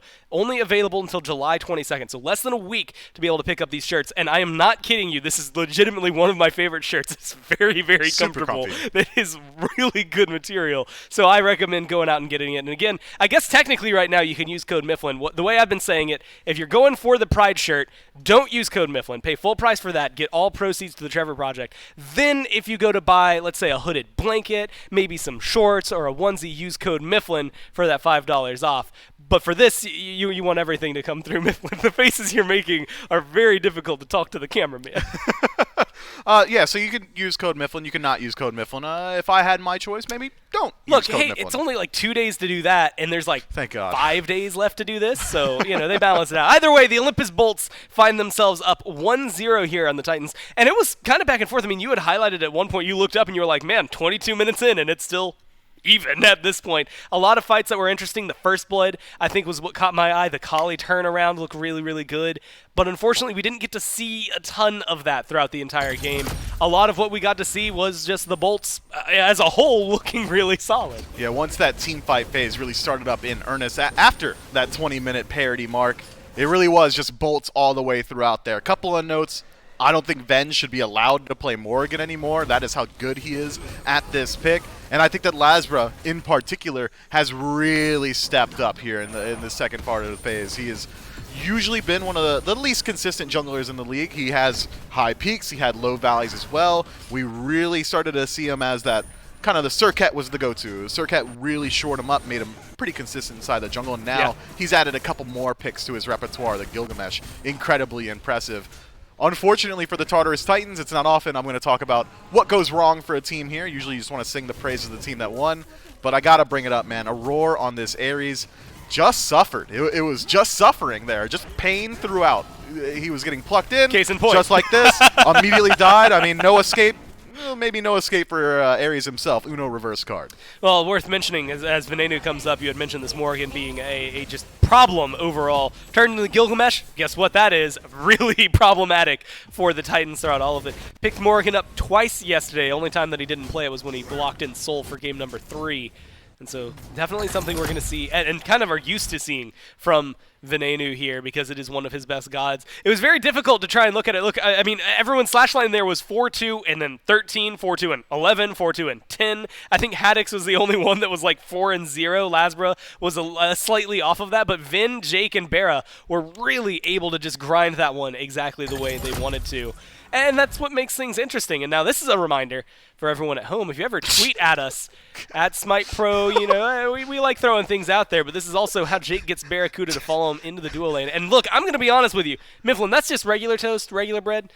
Maybe, it's like a 30%, 20% chance that maybe you get somebody to follow you. That's garlic bread, dude. 100% chance everyone's going to follow you. That's good carbs right there. That's garlic cheese. I could tell you exactly what brand that is, but I'm not going to say it out loud because I'm not sure that we're allowed to. Explain to me how Bisky's going to drop another Pro Bolts meme when I gave the entire Tartarus Titans the Olympus Well, Dolts so- joke. Just run that, guys. Well, here's what it is. Bisky, as you will find out from her Twitter bio, or their Twitter bio, it is very simply president of the SPL Bolts fan club. If you got someone like that making fire memes, of course the Bolts are going to be the ones on top. It's those Tartarus Titan fans. Got to get things together and make sure you tweet at SMITE Pro. And then as long as we notice it, we'll throw it in there. We'll make sure people see it. You can also just tweet it at Mifflin. I'll tell him to put it in Discord, and we'll see it. And plus, he'll be happy because he'll get some I guess, not sweet interactions. What's the anti-bolts, I guess, is the opposite of pro-bolts. You got it. There we go. Anti-bolts. That'll be the. I'm not anti-bolts, by the way. transition. Let's get that straight. No, completely unbiased of you. That's the secret. The only thing we care about is good Smite.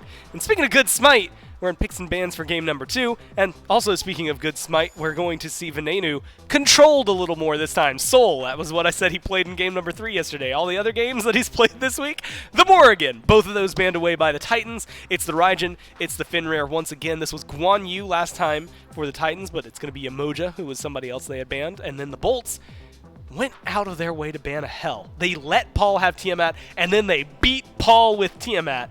And so I think they're willing to maybe do that again. Yeah, I mean, if it ain't broke, don't fix it. Go ahead and ban out that Hell yet again here. But the Tartarus Titans, having left a Guan Yu available, is leaving up one of Haddix's favorite picks. But coming into that first pick slot does have the potential to strip it away for themselves. There's a lot of meta picks still available while the Bolts ponder on their third ban. And it's the Ares. They're doing it to themselves. Really, it's like that. I mean, the Ares wasn't all that impressive to me. Maybe worried about what Aurora is capable of, not exactly what he had shown.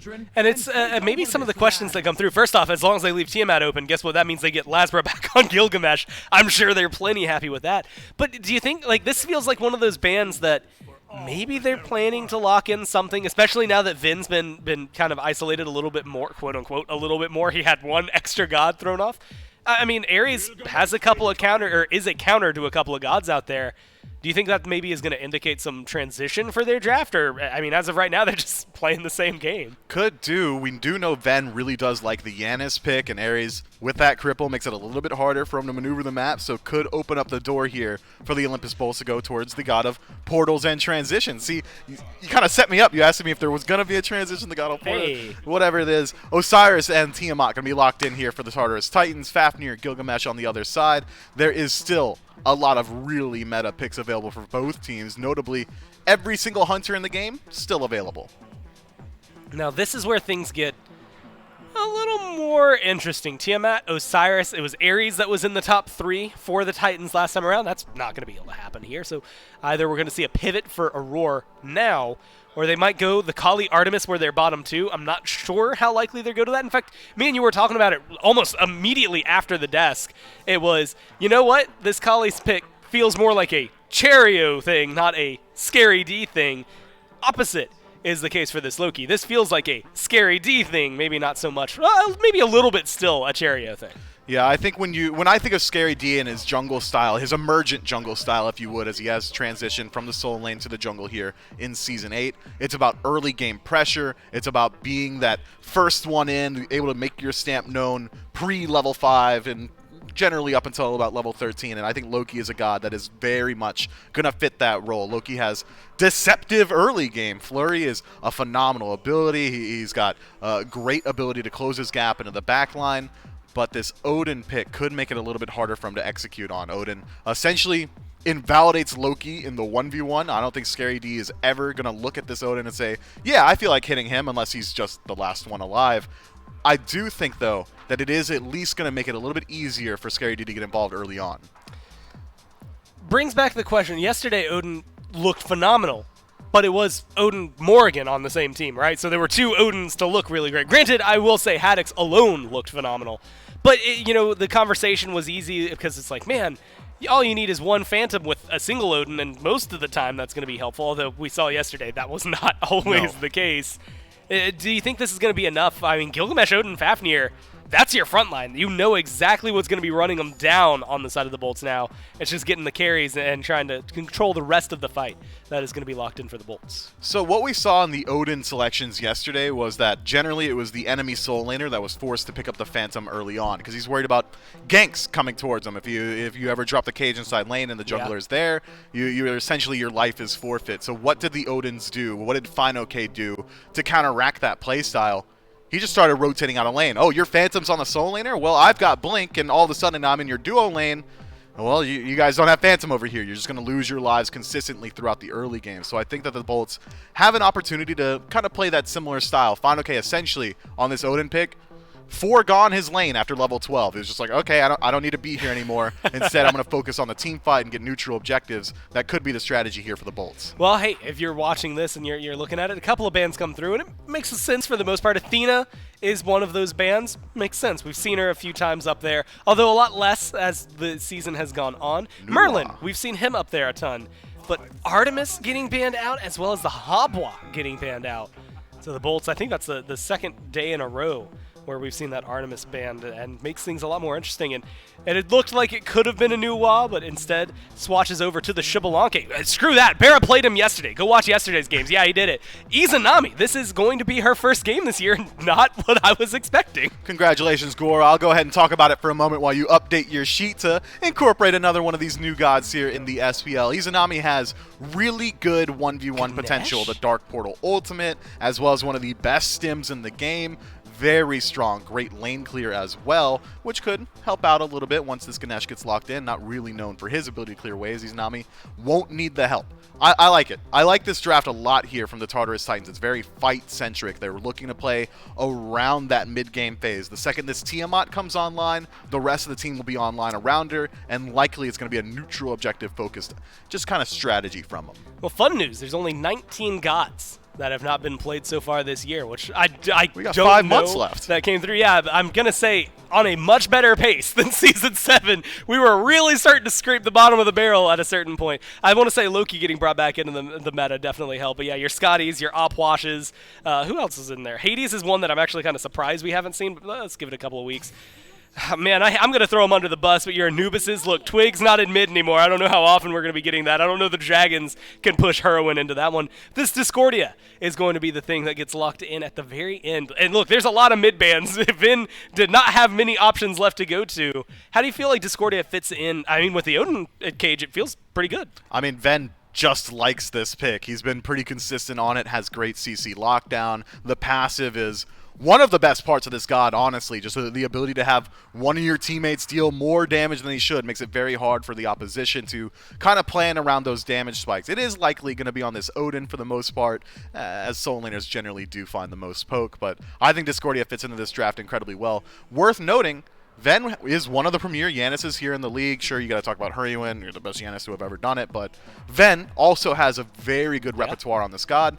Goes through 10 bans, 10 picks. Doesn't matter, leaves it available, and instead goes down to Discordia. That's a pretty large indicator of the meta shift up here post-boots. And it also, I mean, look, we were talking about it a little bit with 8.6, but like he was getting left to the wayside last week, right? Even before the boots disappeared. Maybe a couple of those nerfs now, especially with the items changing. It's probably just not necessarily thrown him completely away. He was still banned out a lot yesterday. In fact, the Bolts against the Kings had them in their top 3, at least in game number 1. So someone that we might see, but not today, at least not right now. The Titans are going to be trying to give us a game number 3. I just want to throw this one to you, though. The Ganesh is the one that catches me off guard the most. Izanami makes up for his lack of clear, but he's not known for being aggressive early on. Are the Titans going to be able to keep up with the pace the Bolts are looking to set? I think that the Titans have the capacity to do so if this Loki is able to set the pace himself, and certainly can do that. Has similar power spikes to Gilgamesh, but Ganesh isn't super late game focused, neither is Tiamat. I said it earlier, I think around level 12 is really where these guys are going to start to look to hit that gas pedal, and if Ganesha struggles clearing waves, he does not struggle at all around these neutral objective fights. That defense shred on Gold Fury as well as space control, so strong. Well, the Titans give us a game number 3, or the Bolts close this out in 2. Let's go down to Dave and Taco and find out. Bolts would love to close this one out 2-0 and finish off their weekend 2-0 as well. The Tartarus Titans will hope to show some face and push us on to a third game 3 here this weekend. Still Dolson, Taco, and Doug bringing you the action.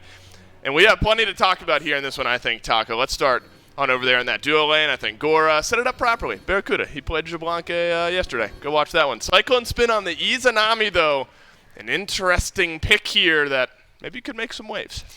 A lot of people probably expect, oh, when it comes to wave clear, Izanami is just at an outright advantage, but Cyclone's definitely still going to have to be mindful, at least early on, because Poison Dart's a great way to kind of intervene with a lot of that Iza clear. She's not going to want to step up that close to the wave. Not only that, but the branching Bola as well.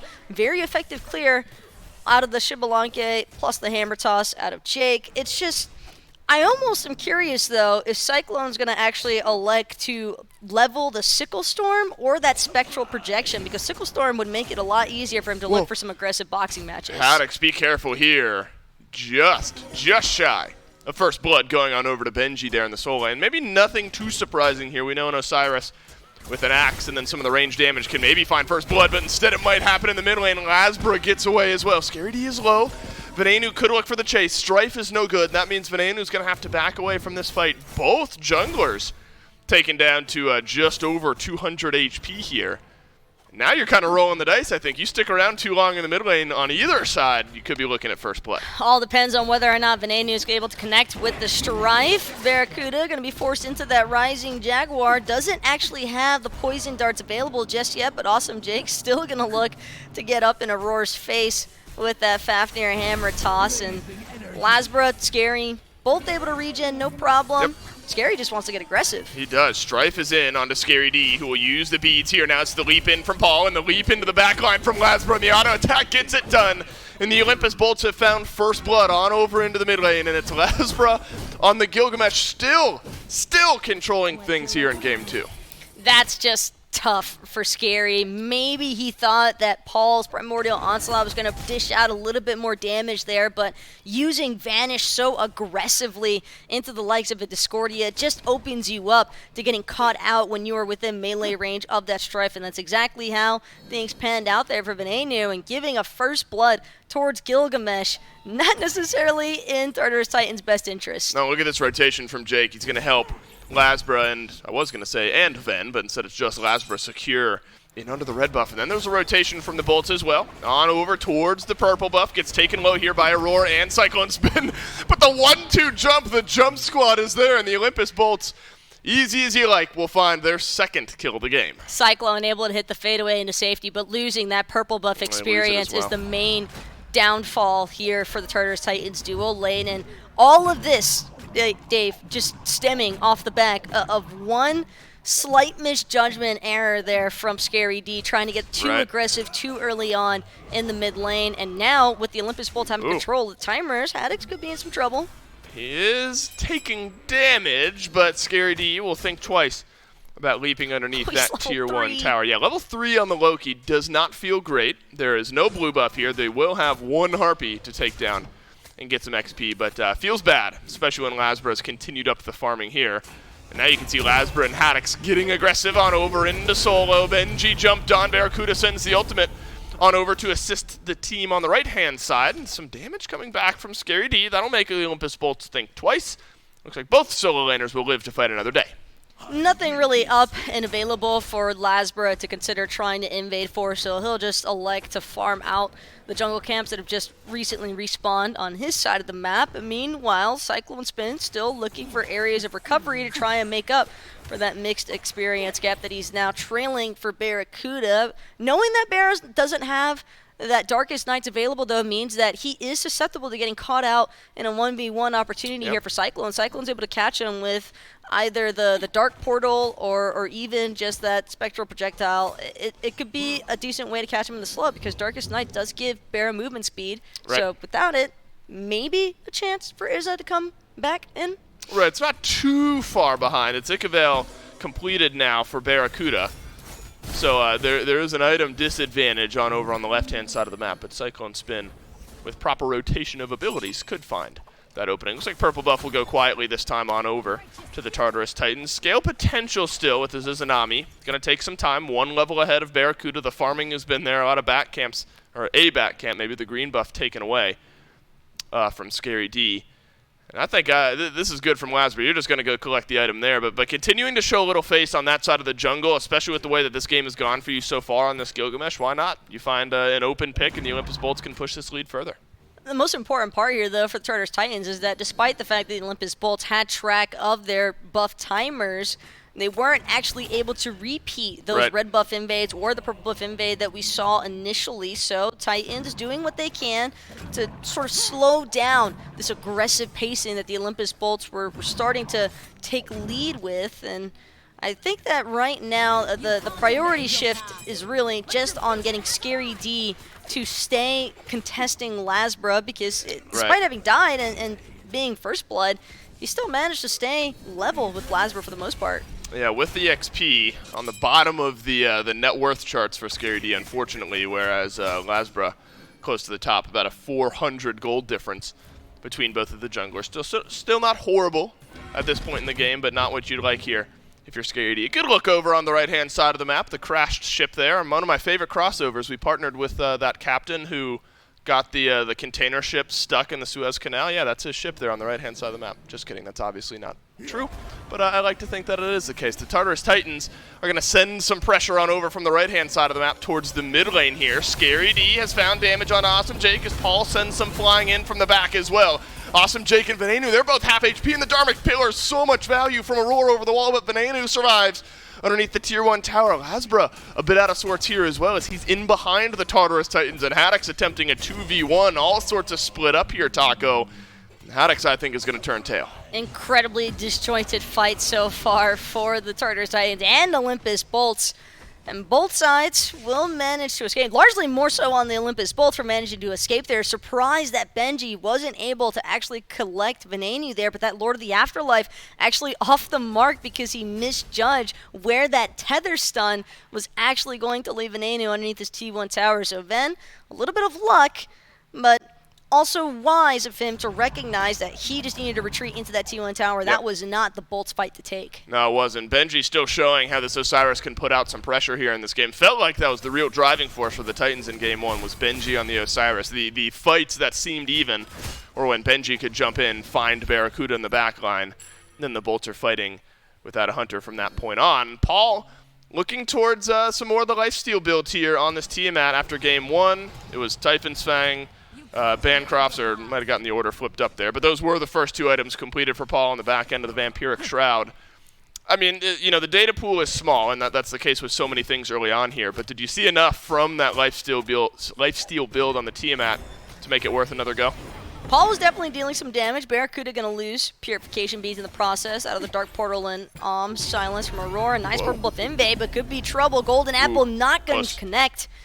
And the Olympus Bolts will lose their purple, but not much else, so not the worst case scenario. And for what you just asked, Dave, I think that Paul was definitely able to dish out plenty of damage on that Tiamat. He just didn't really have much of an opportunity to actually close out on kills, but that wasn't necessarily his job. His job is just to do the chip away health damage, the shred with that Primordial Onslaught, a little bit of team setup as well for Scary and Benji to operate in. Right, keep yourself in the fights a little bit longer as well with some of that extra life steal. The Olympus Bolts, they've not pressed those 2 kills to that much of a lead. It's just about 500-600 gold, depending on the way the waves are crashing at any given moment. The Gold Fury could be an opportunity to tilt that one way or another, but the Oracles were taken down by the Tartarus Titans, so would be sniffed out if the Olympus Bolts went for it right now. Instead, Scary D makes his grand return on over to the Soul Lane. Haddox drops down the cage. Benji happy to walk on through, and Haddox goes down. Tartarus Titans will pick up their first kill of the game. That is one of the problems posed here for Haddox on this Odin. Cage might be nice, but Olympus Bolts, they're looking to respond for the loss of their Soul Laner with a red buff invade of their own. Dharmic Pillars will come out, but only services to keep Awesome Jake and Barracuda temporarily locked in place. Red buff does go down in favor of the Olympus Bolts. Scary, on the other hand, will make quick work of Lasbra's jungle, knowing that he's on the opposite side of the map. Yeah, Lasbra's going to lose out on some farm there on the right. Blue buff just now comes back up, so a bit unfortunate there for Scary D. You get the vibe. It might be another Benji-type game here, now that the Osiris has gotten that extra kill, pushing that advantage to 2 levels over Haddox as well. And so that's something the Olympus Bolts are absolutely going to have to be mindful of. Going to be intrigued to watch how Venenu plays this Discordia as well. Less flexibility, I suppose, in the team fights as you would have on the Morgan. I guess when he chose to transform into to Gilgamesh there anyway, so the flexibility was there, but didn't tend to utilize it. But Venenu on this Discordia, I think, should be interesting to follow along with here. A big Strife, a big Apple to lock down one of those priority targets could help the Bolts set up a kill. The main thing about the Discordia is that the Strife just has so many benefits if you're able to lock in more than one member, and with the melee range being so prevalent here for the Tartarus Titans, makes it a little bit easier. Benji gonna lure the Afterlife into the fray. Yeah, I mean, look at this. Whew. This is what Benji likes to do. Jump on into the back line, and Barracuda drops down the silhouette, but it times out here as the Olympus Bolts continue to do battle. Both teams without their hunters here. On the right side of the map, all Scary D in the back. He's found the 1v1 with Lasbra, and he'll win it, but Haddix returns the favor, so both junglers now down. As Venenu has used his ultimate, Paul would be able to do some serious damage the more the Bolts extend forward here, but it looks like one and done for both teams. Barracuda gonna get a nice poison darts onto both Aurora and Paul. It's gonna force them back to their side of the T1 tower. Venenu, on the other hand, probably just happy that the Assassinate wasn't invested onto him. Trading out jungle for jungle, really not the worst case scenario for either of these teams, but it's mostly the fact that Benji is certainly establishing himself as the main controlling factor of the map so far. So annoying. The god of slows, as Gormizer calls, and maybe everyone calls Osiris, because you just walk at enemies there and reset your cooldowns properly, or utilize your cooldowns properly, and you're going to be able to chase just about anyone down. Barracuda and Cyclone Spin have been left alone here on the left-hand side of the map, and that's equated to about nothing on either side. Ikavale and Oboe for both Barracuda and Cyclone Spin, so no real lead built up on either side there. No 1v1s attempted to be taken, as we figured could happen. The Olympus Bolts, though, under the eyes of the Oracles, are going to start up this Gold Fury here. Cyclone Spin walks in and steals it away. He'll pay for it with blood. But the Olympus Bolts start up the Fury as the Oracles could see him, and Cyclone Spin steals it from underneath. Great steal combo as well between that Dark Portal and the Spectral Projection. Just Bolts not really paying as much mind towards the possibility of someone trying to solo contest, but I think that the 50-50 of the objective was still the right judgment call to make, because if they tried to delay, might have just given a chance for the Tartarus Titans to rotate in. However, with that steal having gone down, Olympus Bolts know that there is, or excuse me, Titans know there's no one in place from the Olympus Bolts to actually contest the other objective that was available on the map, so they lose a T1 tower in place of Gold Fury and a Pyromancer. Definitely a win for the Titans here, Dave. Yeah, Cyclone's been feeling happy about that one, and now the Tartarus Titans get about a 1,500 gold lead here in this game.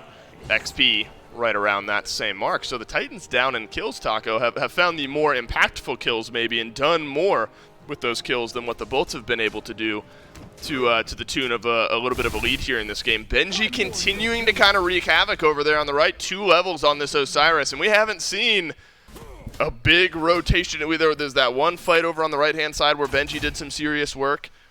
But my eyes go to the big team fight, and that's where this gap might be more apparent. Yeah, Benji having the 2-level lead is the primary reason why those XP charts are trailing so heavily in the Tartarus Titans' favor. So it's not necessarily something that the Olympus Bolts are hugely concerned with just yet. The main focus from the Bolts is really just going to be surrounding Venenu and how effective he is with these stripes, because I kind of touched on a little bit earlier, but with all this melee range focus out of the Tartarus Titans, that does make it a little bit easier, I think, for Venenu to catch 1, 2, 3, maybe even 4 members of the Tartarus Titans, if not more. Scary and beautiful silence from Roar. Yeah, Roar utilizing that silence perfectly, and Scary D will have to use his ultimate perfectly in order to escape, and escape he will. So Scary D is out. Barracuda had used his ultimate there. And so ultimate on either side, and you can see some of that counterplay with Aurora in the right position.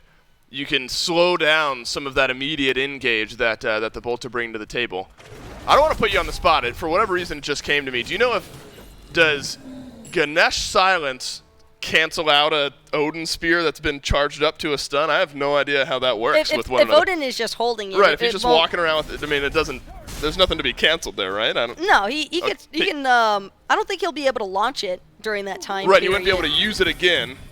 But it wouldn't, like... He'll definitely still walk around with it. Right, he'll walk around. Okay, that was... I didn't know if... He might even still be able to launch it, technically speaking, because it's the fact that he already has it loaded. Right, loaded and ready. I believe it's you have to cast the silence before he gets the spear like Up brought above up. him, yes, Interesting. but- Yeah, I don't know. That's a very niche question, but for some reason it kind of came to mind there because Lasbra got his kick canceled out by the great silence from Aurora, and I know that Odin's love to just walk around with the spear ready to go. So actually, could be a little bit more finicky, just Sure. because the way that the Ganesh silent works, it's typically before the ability is channeled. But Right. technically speaking, if Odin's able to pull it into that stun variation, he's already channeled the ability. And it's we're getting real scientific here. I kind of like it. Well, maybe we'll get to see how it plays out. I actually wanted to talk a little bit more in depth Sure. about Aurora and Benji to begin with, because game one, I think the Bolts, their sole focus was just killing the front line from the Tartarus Titans. It put so much pressure onto Aurora with the Ares, and he wasn't really able to escape. But Ganesh, on the other hand, he can actually charge through that Odin cage. He can actually good get point. out of those winds of Shamash, and the Olympus Bolts have not really been able to capitalize on killing the front line nearly as effectively as they were in game one. That's a great point there, Taco. And so Aurora look to continue to do some of that here in game number 2 and get the Titans back into this set. Now Barracuda and Lasbra combining for some great damage onto Aurora here, who dropped down the Dharmic Pillars, and Barracuda in onto the chase. Used the Darkest of the Nights just a moment ago. So Aurora a bit left out to dry here and will get chased down eventually, and Lasbra is going to be the one to close that gap alongside Barracuda, but Lasbra will deal the killing blow. So the Olympus Bolts quietly grab a pick onto Aurora. Now it's about pushing that issue, getting that gold back close to even. Everybody from the Bolts largely just ignoring what's happening on this solo side of the map, and even then saw a pretty deep strike from Venenu as well onto the Tartarus Titans members who were up more towards that purple buff. Primal Fury will be respawning shortly. Aurora will be alive by the time that Primal Fury comes into play. However, I just talked about how Aurora may be a little bit higher survivability chance. It's just caught out a little bit too deep. Sacrificed himself, though, for the greater good, given the fact that Cyclone Spin was able to successfully escape because of the distraction factor coming out of the Ganesh. That is always the threat, though, of Ganesh, where if you're kind of caught without your rotations, you're sort of left without a paddle, I suppose. Now the Fury back and respawning here. The Olympus Bolts are going to collapse on in. Looks like the Soul Laners want to participate in a big team fight for the first time here this game. It'll be a full 5-on-5 if the fight does end up occurring. Both mid and jungle for both teams, hovering right around that mid lane as Odysseus bow procs from both hunters ring out and chip down the health bars just a little bit on either end. The Oracles taking a whole lot of damage, but not actually, and finally will go down as the Tartarus Titans, who will take the Oracles. Both teams a little hesitant here, Taco. Nobody wanting to jump in for a big fight just yet. No, Tartarus Titans, they're just trying to secure this red buff first and foremost for Paul. That way he'll have it for this Primal Fury contest. And Lasbra also trailing a little bit more towards the mid lane sector means that Olympus Bolt's not necessarily in position to full-on commit to an engagement just yet. Paul, however, Primordial Onslaught looking for a little bit of poke damage. Can't really seem to connect, and it's largely just a numbers game between these two teams and who's going to beat Bold first. But Tartarus Titans having that Oracle's vision is going to make it a little bit more difficult for Olympus Bolts to try and sneak anything underneath them. Yeah, so the Olympus Bolts with the Oracles, as you mentioned, will have to play around the Fury just a little bit slower. And so right back to farming we go. Lasbra over to the right-hand side of the map has kind of he's maintained a slight lead over Scary D. Scary D was actually ahead, I think, just a second ago. That's a good strike from Venenu as Benji blinks on into the back. Barracuda uses the ultimate here, but look at the collapse in from the Tartarus Titans. Barracuda has to use the dash away, but Benji, he can run this back line if he wants to, and Scary D will be there to sweep the kill away. Barracuda had no chance there with all of the dive the Titans had, and this is where the domino might fall. Just barely missing out on the double connect save there, I think, from Venenu. But Tartarus Titans not exactly the healthiest squad after that commit. And Lasbra actually looking for a choke point cutoff. Don't know if anybody from Tartarus Titans has spotted him out on the rotation. Man, Aurora's taking a lot of damage here. Lasbra does get spotted out. Winds of Shamash go down, and the drop kick is enough from Lasbra, and the leap away will secure his escape. And so an initial kill for the Tartarus Titans now gets turned around, and the Olympus Bolts will pull 2 kills right on back. So Barracuda died, but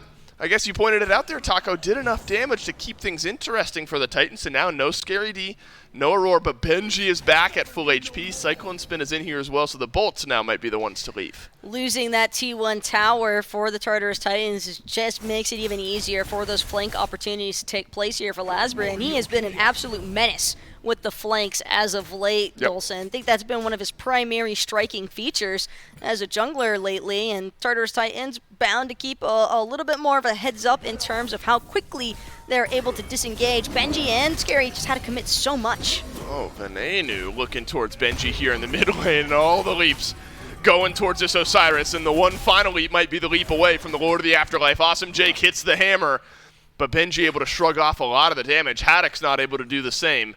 With no health and no mana, also no ultimate, Haddox will have to leave here.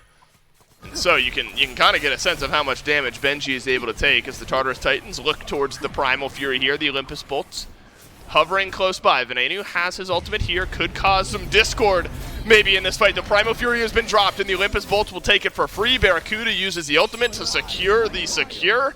And the Tartarus Titans, I don't think they're going to be able to chase this one down. And that's the problem with that global blind out of the Xbalanque. Tartarus Titans had the right idea, looking for a reset. However, taking Gold Fury down at 30% HP right in front of a Xbalanque Discordia, it's almost free pickings in a sense.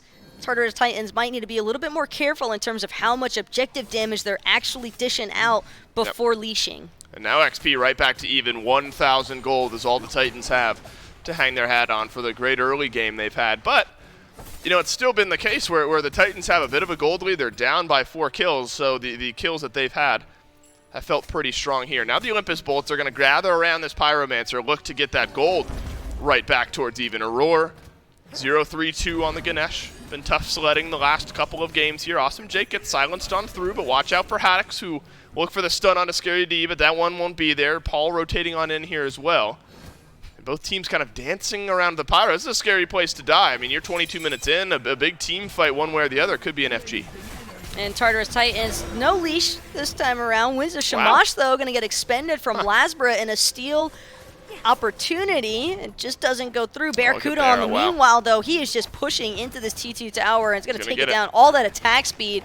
He is just a machine gun on rapid fire, and trading out a T2 tower at Olsen for Pyromancer is certainly a little bit more favorable towards the Olympus Bolts for the time being. It's just whether or not the Tartarus Titans can actually look for a reset opportunity to try and aggress into the Fire Giant while Barra is still on the opposite side of the map. Benji going to take the 2v1 against Haddox and Awesome Jake here. So now gold effectively back to even. That lead cut in half. Barracuda has loved this build. We talked a little bit about it in game 1, but the Titan's Bane has been pretty popular here for Barra, whereas other hunters have done a little bit more of what Cyclone Spin is doing, which is the full bow build. And so I want to see how Barracuda makes some of that damage work here in this game. 4th to top on the player damage charts, the Izanami Cyclone Spin. I don't think it's really had the opportunity to show where that power spike is just yet. 2nd to last in the player damage is Cyclone. But again, I don't think the team fights necessarily have been there just yet for Cyclone Spin. Just wait for Cyclone to get that Sickle Storm channeled and going in a team fight because, again, Silver Branch, right now, the stacks even passively hovering somewhere between 7 and 19, but with that 75% auto attack speed stim on the Sickle Storm, that's where we'll start to see a little bit more of those damage swings for the Izanami here. And I like this so far, though, from Barracuda. Actually opting to pick up a Death's Embrace seems to have some sustainability concerns on the Xbalanque. It makes perfect sense. Decent regen, and given the fact that he has such a high attack speed to boot, he should certainly be chunking a fair bit against the likes of Benji and Scary when they look for the dive commit onto him. Yeah, so Cyclone Spin in a strong spot, and this build path now has been on back-to-back hunters with some sort of stim there. And so maybe there's some flexibility depending on the actual kit of the Hunter God that we see here. The Olympus Bolts have seemed okay with slowing things down a little bit. The kill pressure has absolutely been there for the Bolts, but remember the objective, the farm has been there for the Titans, and that's why the Titans have just a bit of a gold lead here in this one. So we're starting to get to that point where Lasbra's got all the all the kill pressure it feels like here for the Olympus Bolts, or in the KDA column, the kill pressure is reflected onto Lasbra, whereas a little bit quieter over on the Tartarus Titan side. We're starting to trickle over to that level 20 mark. Solo laners, mid laners, hunters, all at level 20. The junglers will be there shortly as well. So getting those upgrades online to those starter items might be the next big thing. Both hunters have got them. Haddix won't be, or Haddix, excuse me, did upgraded that axe. And then Bumba's hammer full buy there for Benji. So similar power spikes, it feels like, coming across the board. Haddix going to spot out a Roar. Barracuda and Awesome Jake actually looking to potentially start pulling this Fire Giant. All 5 members of the Olympus Bolts grouped up around this Fire Giant pit. Instead, it's going to be a turn and burn onto Benji.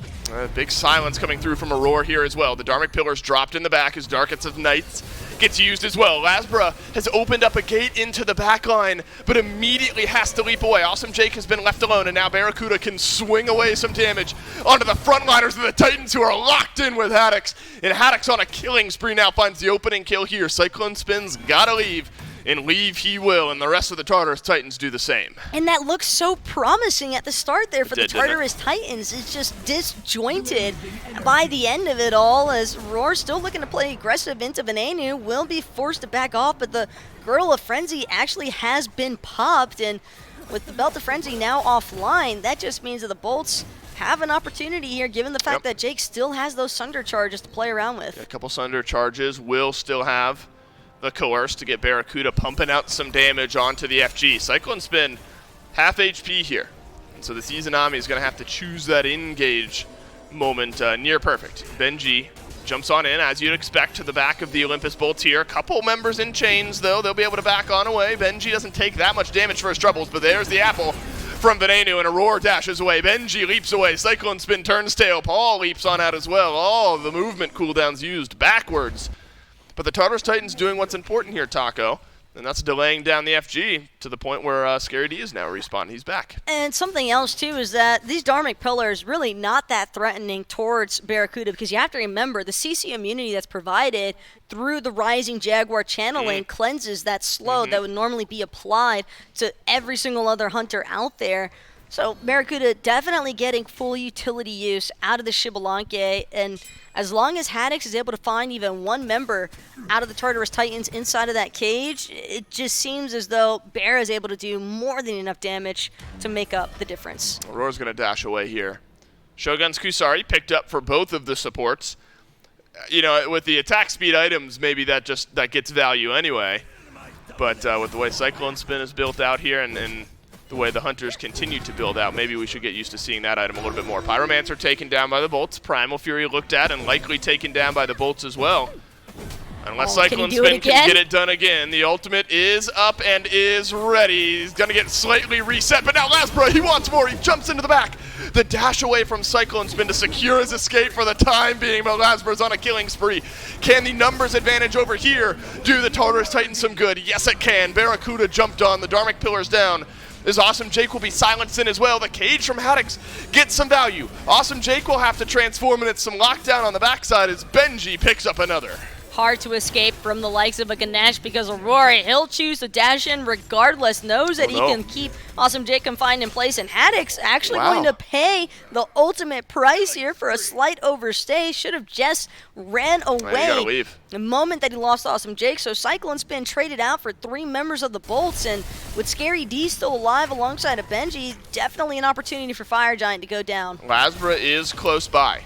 And so that's important here. Winds of Shamash not available. Venenu's going to send some damage on over the wall, and now Aurora and Scary D thinking twice about where they are. There's just enough mana for Lord of the Afterlife to come through. Venenu uses the beads, and the Strife is there, and he'll back away. Scary D has died to the FG as he did not want to drop the leash, and now the Tartarus Titan's the one who might have to leave here. The drop kick no good from Lasbra. Paul will leap right back in onto the Olympus Bolts jungler, and he'll find the solo kill.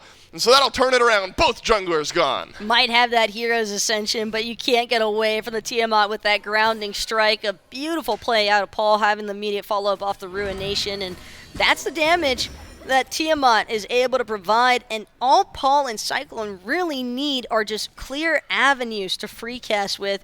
I actually think that the Tartarus Titans have a little bit more significant power in terms of their potential DPS output. They just haven't really been able to channel that into the right targets. Right. Well, Paul will grab the Sacrificial Shroud as his pickup here. We didn't get to see it on camera. We're going to get to see it as a replay here, how Scary D ends up dying to FG. So that was big damage from Venenu. And Scary D just kind of sticks around here. The rest of the team has left. And Scary D just slowly burns away. Oh, no, wait. I think it was the Harpy. The Harpy turned around and did the last bit of damage. That sucks. Oh, man. Luckily, it didn't change the face of the game just yet because Scary D is back. Lasbra ended up dying as well. So we're right back to a 5v5. The map gets all of us eventually. It's kind of... Oh, there's so many Harpies, right? It's just the way of life. It's just a natural circle of life, especially when it comes to Pro League play. Happens to the best of us, guys. Like, it's very easy to underestimate some of the damage. That's a kill steal by the Harpy. The Harpy didn't get credit for that one. The Fire Giant... The Fire Giant got it. Might have been like a Harpy's final... got Ganesh passive and just gives it on over to the FG. No, maybe? I think what actually happened is Harpy ticked him for one, and he was still ticking from the Fire Giant ring when he exited, right. and that's what actually ended up so killing the him. FG So he would have rightly survived. got the kill, right? He would have survived off the Fire Giant ring ticks if it hadn't been for the Harpy. It's more funny than anything else because ultimately the fight gets reset. The enhanced Fire Giant still stands. It's got to happen to everyone. You know, it's never happened to me. I'm never bad enough to let that happen. Not once, not ever have I ever come close to dying. I died to a red buff like 3 days ago, so I red have buffs are nothing scary. to say here. Red buffs are scary. They do a lot of damage, especially like level 1. I had a hunter leave before I was done with my red buff. And that thing just wailed me down to like half HP at level 1, and I'm like walking into lane with my hands up wondering what I'm supposed to do from that point on. So a bit of a blunder there, but again, doesn't change the face of the game all that much. It's a slight lead for the Tartarus Titans in the gold department. Everyone except for the supports, though, have reached level 20, but they have reached level 17. That's the important mark for the supports in order to upgrade those starter items. So enhanced Fire Giant here, Taco. The tensions have to be high. One overextension with enhanced FG at this point in the game could be the end. Could be the end, and it's not necessarily even about the enhanced Fire Giant at this point, Olsen. I have to remember, last game, Olympus Bolts, they just wanted the team fight. They didn't necessarily need that EFG to boot. EFG just gives a purpose for players to have that team fight grouping availability, and Tartarus Titans just doing their best to continue trying to apply some pressure with those Tiamat minions into the mid lane. T2 Tower still standing strong here for just about both sides, aside from the fact Tartarus Titans did lose their T2 from Barracuda earlier on. So a little bit of map pressure still in Olympus Bolt's favor, but given that the groupings are surrounding this enhanced Fire Giant, Bolt's waiting. Here we go, as Awesome Jake gets the hammer onto Paul. Dharmic Pillars used, Barracuda immediately leaves the fray. It's a transformation from Awesome Jake. Lasbra found the backline. Cyclone Spin dashes away, but Scary D trying to melt away at Barracuda, but the cavalry is here, and Barracuda will live on. Scary D out of the fight. Haddox uses the cage and jumps away as well. Scary D is low, and so he's got to be careful re-engaging in onto this fight. He'll have to go back to base, so a momentary 4v5 that the Olympus Bolts could take advantage of. Aurora drop-kicked against the wall, but the damage on the back end not there. Cyclone Spin striped through, but Cyclone Spin dashes out. Cyclone Spin, though, sitting at just underneath half health. Benji's got no immediate follow-up as he tries to peel himself away. Paul, though, destroying Barracuda on the back end, while the Olympus Bolts a little bit too preoccupied trying to take down Aurora. What? I didn't even burst see down? that. It had to have been from a Ruination. I didn't see the channeling of the Primordial Onslaught. I'm assuming it was a Ruination strike that actually took out Barracuda there. Man. But both relics expended as well for both of these hunters. However, definite power play in favor of the Tartarus Titans since Cyclone Spin managed to survive. I was about to joke and say that it's a bread break for Barracuda, but he's actually eating something. So I think he is taking this brief moment to refuel himself. Carbacuda will be back in action in the next 20 seconds or so, but that's 20 seconds that the Tartarus Titans have to start up the enhanced Fire Giant here. 5v4. The Bolts got to play this one carefully. If you get swept on out, the game is over, and we're headed on to a Game 3. Benji, Lord of the Afterlife, onto Venenu, who uses the Aegis to stay alive under the pressure of Benji, but Benji is going to work down the mid laner, get the kill nonetheless. Scary D assists Cyclone Spin with a kill onto Awesome Jake, and now Lasbra has to leap away. A Cyclone Spin with the autos will force out the jungler. Haddox gets stunned on through as well, but 3 members of the Bolts left alive. And out of the 3, really only Barracuda added HP bar presence that's relevant enough to contest, but this Fire Giant already being chipped down to 50% HP. Benji, Paul looking to provide the front line to prevent Olympus Bolts from coming in. Barracuda not even going to make the attempt. Tartarus Titans understanding that this is their EFG for the taking, and the Bolts just going to lick their wounds underneath the likes of their T2 tower. However, not sure how long these T2 towers are going to stay in play Now that an Enhanced Fire Giant and some minion waves already being pushed up in the Tartarus Titans' favor. 2 members still dead, though. This could be the first Phoenix of the game, Dave. Yeah, massive kill. Think back to the kill that we're still confused about from Paul onto Barracuda, and what a difference that makes here in this game. Good lockdown in the Dharmic Pillars onto Barracuda, so the Phoenix dies, but Barracuda will whirl on away. And the Tartarus Titans have their eyes only set on the right side Phoenix, and for now, they'll regroup and maybe look at some of these towers. And these damage numbers are definitely deceiving between both Cyclone and Barracuda, because I promise you, both of these hunters are definitely chunking right now. They're just not necessarily getting... risky. Ooh, nice escape from Paul. Yeah, that was a split-second reaction that had to happen. As there is some kill pressure from Lasbron to Paul there. Erendite, Brawler's Beat Stick, Serrated Edge. Some damage from the Void Shield as well. It's going to be enough to chip away any health bar from any of these mages. But both active still up from Paul. Both active still up from Cyclone Spin as well. Oni Fury worked on and finished off by the Tartarus Titans. So now Oni Fire minions are going to be working down the right-hand side of this map, while the Olympus Bolts have to decide how much pressure they want to put on defending the Tier 2 tower in left and the Tier 2 tower in mid. And they're going to have Tiamat minions working down these lanes somewhere, depending on where Paul chooses to drop them down. So there's going to be a lot for the Olympus Bolts in the I guess that's what? Is that macro game or micro game? I don't know. Based Wave off control game for the Olympus Bolts to work on. Look at this grouping, though, Dave. Like, with the way that the Olympus Bolts are positioning, I don't think that they want to worry about a fight underneath their T2 towers. They want to jump the Tartarus Titans somewhere in the jungle, trying to initiate a little bit of a bait and switch in terms of a trap, but Tartarus Titans spotting out some of the members. I want to see it over there. Olympus Bolts. I want to see the group like behind the Draugr, because it's such a new part of this lane, and there is enough little room in there for a small little grouping. I think that'd be funny. Throw all 10 in there. Right, you just throw everyone in the little pit and That's see the if, new arena map, by the way. just the Draugr pit is where everyone has to fight, and you got elbow room, and that's about it. Yeah, I don't know. The Tartarus Titans with Paul are probably feeling good about a fight that's in that close of quarters here. The Fire Minions finally make their way, and the Oni Fire Minions make their way into the right side of the base of the Olympus Bolts here. So this game could be over shortly if the Tartarus make good on this siege. There are some Tiamat minions working into the left-hand side here as well. Benji has been an absolute menace here this game as we figured this Osiris might. Darkest of Nights used by Barracuda, but look at Cyclone Spin, the Aegis gets used. He is deleted by the Olympus Bolts. Aurora dies down as well. The left side Phoenix will get taken here by Benji, but what's the cost of this one? Will he be the third to die? Lord of the Afterlife says no for the time being. hi-rez continues to chase down the left-hand side. The Olympus Bolts have lost their left side Phoenix, but they found 2 kills. Oh, a nice Winds of Shamash catches the slow so that Venenu can clean up with the Strife. Lasbro will collect the kill, but 3 members dead. Benji for a minute, Aurora and Cyclone for 40 seconds apiece. There is a chance that the Olympus Bolts choose to just charge down the duo side of the map. Jake should be able to defend, not a wave of fire minions coming from that left-hand side. Well, Scary D and Paul go back in, and hi-rez was left alone for too long. And the Olympus Bolts now lose their soul laner. Barracuda whirls through. Scary D drops the damage, but Venenu drops the hammer. Down goes Scary D. And Paul, the last member alive of the Tartarus Titans, limping away. There has been time bought. Cyclone Spin up in 10. Aurora up in 12. And so you'll have some reinforcements here if you're the Titans mid laner.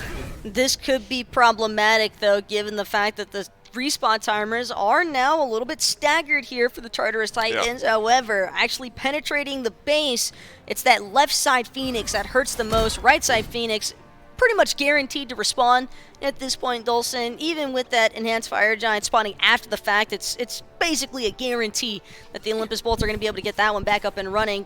The main thing, though, is when it comes to those Enhanced Fire Giant sieges, Olympus Bolts know these Phoenixes are toast. They went straight for the throat. They just need to take the fight, not even worry about the objective in the slightest. You just have to hope for the team wipe, and they nearly had it. Cyclone Spin got trapped in the cage there. Wondered what happened. Maybe the dash cooldown wasn't there. It's easy to catch Izanami on the fadeaway. It's a very predictable dash pattern. She's usually very telegraphed for as to where she's going to land, and hi-rez having that blink, assuming that it's on cooldown now, likely force out of the Izanami fadeaway, met immediately with the follow-up out of a blink, Odin cage, nowhere left to go. Well, it was perfect then, execution for hi-rez, if that's the way things played out, and that really opened the door for the rest of the Olympus Bolts to walk on in. Fire minions and Tiamat minions on the left side. That's going to send Lasbro over there. And so if the Tartarus Titans group up as 5, which it looks like they will, it'll be a 5v4 around the enhanced Fire Giant. What a difference a little wave pressure makes on the left-hand side. That's why it's the best Phoenix in the game. Awesome Jake is going to get stunned down here by Benji as the Fire Giant reaches half HP. Cyclone Spin supplying plenty of damage to the big objective. Haddox worked down just a little bit. Watch out for Lasbra coming in from the mid lane here. Big cleave damage on in from the Dharmic Pillars. Awesome Jake is half HP. Looks like the Bolts have been able to reinforce themselves. Got to watch out for those minions on the left. Bolts will take the time to back off just momentarily. Tartarus Titans, though, they don't have the immediate pull. Scary D, though, he's going to catch Lasbra's back, actually dish out a fair amount of damage. This should be the Tartarus Titans now having leverage for an EFG pull. Aurora, Cyclone's the only objective, and the Titan taking the most hits. Wow, it's half HP. I mean, this is brutal. Now the door opens for the Titans, maybe just to walk into the base of the Olympus Bolts without this enhanced Fire Giant, but the tug of war goes on. The Titan's still being worked down by the minions here. The Fire Minions are nearly going to get it done, but the Fire Giant is done by the Tartarus Titans. In Taco, the writing's got to be on the wall here. That Titan is so low. The Bolts almost have to take a fight outside of their base, or else this game is over. And they can't allow the Tartarus Titans to breach the base. Dharmic Pillars alone could probably take it out, but Awesome Jake, he might die. Barracuda uses his ultimate in here as well. Benji alone with Awesome Jake in the backline. Scary D, the first target, the first death in what could be the final fight of the game. Benji's got to pull one back here, but pull one back he will as Awesome Jake goes down. Barracuda sends some damage his way, but Haddox deals the killing blow. It's 4 members alive for the Bolts. The Phoenix on the left-hand side respawns. Frenzy gets popped here from Aurora, and Cyclone Spin popped Barracuda in return. Paul trying to chase down Haddox, and it's a 2v1 here. The Titan survives, but only 3 members of the Bolts do as well. It was nearly perfectly timed from the Olympus Bolts, but with that Phoenix having gone down to the Fire Giant minions, Haddox likely to die momentarily as well. Paul gets credit. Aurora dishes the killing blow with the Ganesh. But more importantly, Dulcin, it is just this Titan took an absolute beating from those Fire Minions. Left side Phoenix just had too many Fire Minion waves stacked up. Can Laz and Ven do this? Can they defend? I'm not sure Laz and Ven can defend against this. Cyclone Spin and Paul are up, as well as a frontliner. A big double drop kick might do you some good here. Lasbra, oh my god, deleted by Cyclone Spin and Paul underneath the mid lane Phoenix. Now it's Veneno against the world, and it's the Dia side in 42 minutes, and the Tartarus Titans push us to a game 3. Well played from the Tartarus Titans. It all starts with that secondary enhanced Fire Giant pull there, Dulcin. Scary doing a fantastic job finding Lasbra in the mid lane, preventing him from getting that initial back off, and that just created sort of a trickle-down effect there because everybody from Tartarus Titans recognizing where those Fire Minions were at, they're like, okay, we don't have to take EFG. We'll just stop you guys from backing. Yeah, just kind of one by one there. The Bolts, they found what I would consider a good engagement in the right spot there, but you lose Barracuda by the end of it, and unfortunately the priority members of your team, if you're the Bolts, end up going down. Big game from Paul, big game from Benji, I think there. Some fight back from the Bolts, but it's not enough. Game number 3 coming up right after this.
Welcome back, everyone, to the SPL powered by Alienware. And once again, I'd like to remind you that you can go to smitegame.com/Alienware and use code SMITEAW to pick up all of their fantastic merch and maybe even play like our pros who are playing on an Aurora R10 Ryzen desktop. You've seen the video. Those things are absolutely loaded with tech, as well as potentially grabbing yourself a 25-inch, maybe 240 hertz gaming monitor. I don't know. That seems pretty good. That's actually way better than the monitors I have at home. So I think I know where I need to be going. smitegame.com/Alienware. And of course, I'm going to use code SMITEAW on purchase.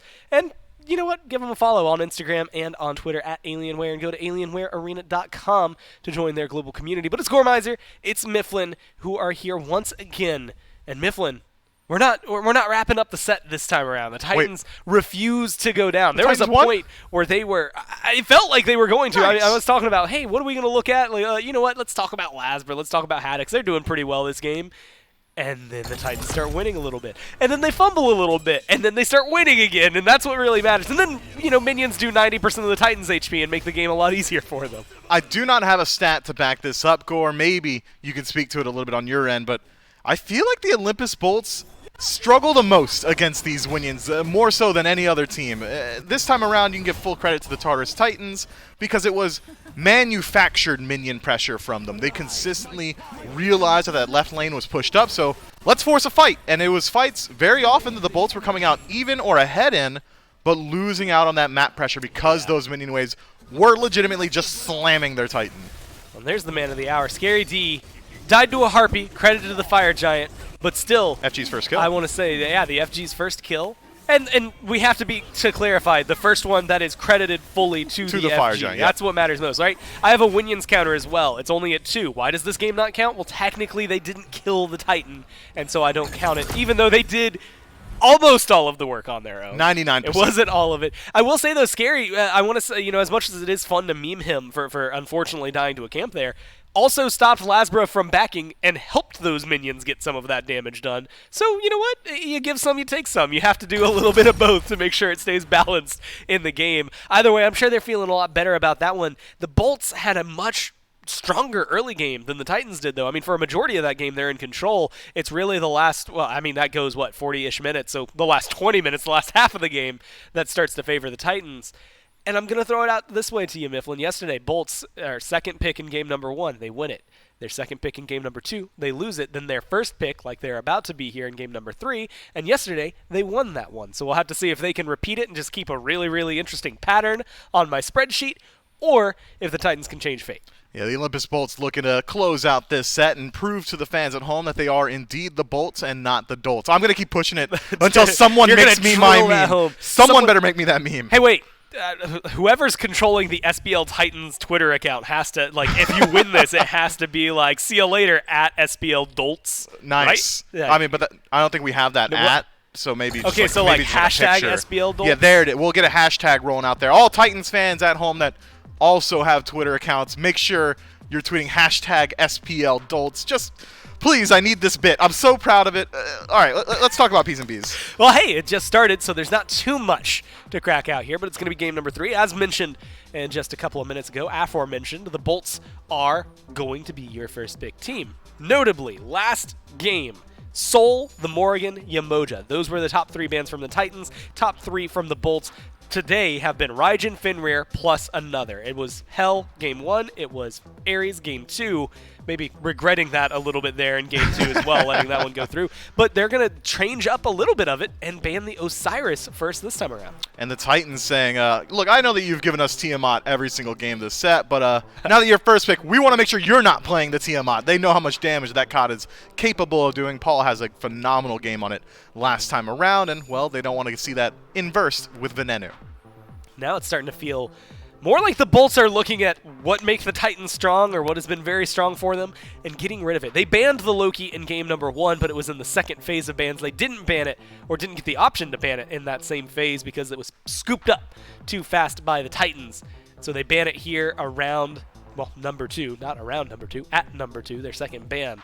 And they are met with a Soul on the other side. And this is where things get a little more interesting. Gilgamesh has been the go-to pick so far for Lasbra, so it's something you can assume the Bolts want to leave open. The Titans, Do you want to get rid of Gilgamesh? Do you want to get rid of the Morgan? Do you want to get rid of Yamoja? I mean, there's a lot of problem childs out there. Yeah, the Bolts have opened up the door for themselves, and Yamoja is banned away. The Morgan has been their win condition, is what I was trying to say there for the Bolts, pretty consistently so far. I mean, we said on the last test segment, or at least I did, I don't think the Venge should be allowed to play the Morgan. That's how consistent he is on this pick. Well, now as the door is open to him, but taking Morgan in the first slot is inherently risky. It just opens up the door to so many counter picks. Hey guys, we're going to let you know we're going the Morgan, and you can adjust your entire team to that one. Maybe not the play they're going to go for. Gilgamesh, again, what I've been kind of harping on, maybe it's something they're going to lock in. Fafnir, Gilgamesh was the top 2 for the Bolts every single time they were there in second pick. It's just the question of which one do you want and which one do you not want the Titans to get. And honestly, that's a very tough decision to make. I mean, I think a Roar with a Fafnir is just as frightening as anything that you could have. In fact, I almost want Scary D to take Gilgamesh if it means not letting a Roar have that. Yeah, and it is going to be the Gilgamesh locked in first off overall here. And we do have to, by law, bring up his ability to flex into other lanes. Sure, generally when we still see Gilgamesh get locked in, it's jungle. It's not a lot of ambiguity to it, but we have seen here and there a couple of Gilgamesh solos. Could even potentially head over to support. More than likely not going to be, but now, and I heard your exclamation there, Fenrir locked in. We're talking about flex potential, a little bit memey with Gilgamesh, but more so there for the Fenrir. It was really weird, like you said, like by law you have to talk about Gilgamesh and his ability to flex. It was really weird when Georgia passed that one. It was very bizarre. Either way, tried to fight it. Look, Artemis is, first off, kind of a bizarre top 2. It feels like she has maybe some counters out there, and we'll get to you for that one. But Fenrir has been banned a lot this week, and honestly a lot last week. He has been one of the tops that have been taken down, and this is the first time we're going to see him this set, so the first time today that he's locked in. He's a pretty good player. Alongside that Artemis, though, it gives a lot of highs. Artemis has some really good damage, but a lot of... I mean, there's survivability in her kit, but a lot of gank ability on that as well. Yeah, it has an okay matchup, though, already. Guan Yu's Cavalry Charge, if you're not instantly canceling, that's a slow. Well, Vengeful Assault's going to get you out of there. Glacial Strike as well. That's a very large slow. Artemis should be able to deal with that one, and even Winds of Shamash is a slow as well. So there is survivability, but you kind of hit it on the head. There's no leaps here. There's no traditional transport ability for Artemis, so she does leave herself open and susceptible to some ganks, and having no leap up against something like a Ymir, once that 7-second wall is available to you, means that these jungle fights are going to be very tricky. Not just for Artemis now, but for Hebois as well. Crushing Wave does a lot of damage, takes you a good bit of distance, doesn't go through walls. Now, this was a banned pick last time around. It was actually the Titans that banned it out, not wanting Vin to get it. But you want to throw it back. This is a Paul classic. I mean, this has been one of his gods, one of his best gods, period, I think, over his career. And so it definitely is going to be something that makes me a little more excited to see, knowing that Hebois is going to potentially be right back in the meta. And even more so, maybe opening up the door. There's a lot of damage, and you go back, I'm looking at it. Look, Fenrir, Ymir, Sobek were also on the squad, but Artemis, Hebois, that was the combo that helped the Kings beat the Bolts yesterday. We'll see if it's going to be enough. They get the Fenrir. They aren't going to be able to get the Ymir. They might still be able to grab the Sobek if they so please, but it's going to be the band's Morgan. You had mentioned you're not allowed to let Vin play it, and luckily they're going to get to the point where they will disallow Vin from playing it. And ultimately Ganesh on the other side, which is going to get banned out. I mean, that silence is strong, but not necessarily something I thought I was going to see. No, it's all about the Dharmic Pillars here, man. Don't want to have to deal with that one. Sure, you've already got a fair bit of slow immunity over on the side of Tartarus Titans, not just the Vengeful Assault now, but Water Carpet gives slow immunity to your entire team over a admittedly small area of ground. I do think that the bans so far make a fair bit of sense from both squads here. In particular, Ven gonna have to go a little bit deeper into his god pool. That is a lot of mid laners removed from the table.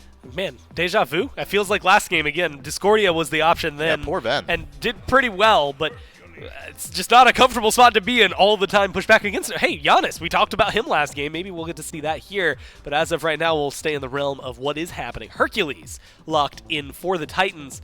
And Mifflin, how do you feel about this one? Specifically, I guess, in the matchup versus the Guan Yu.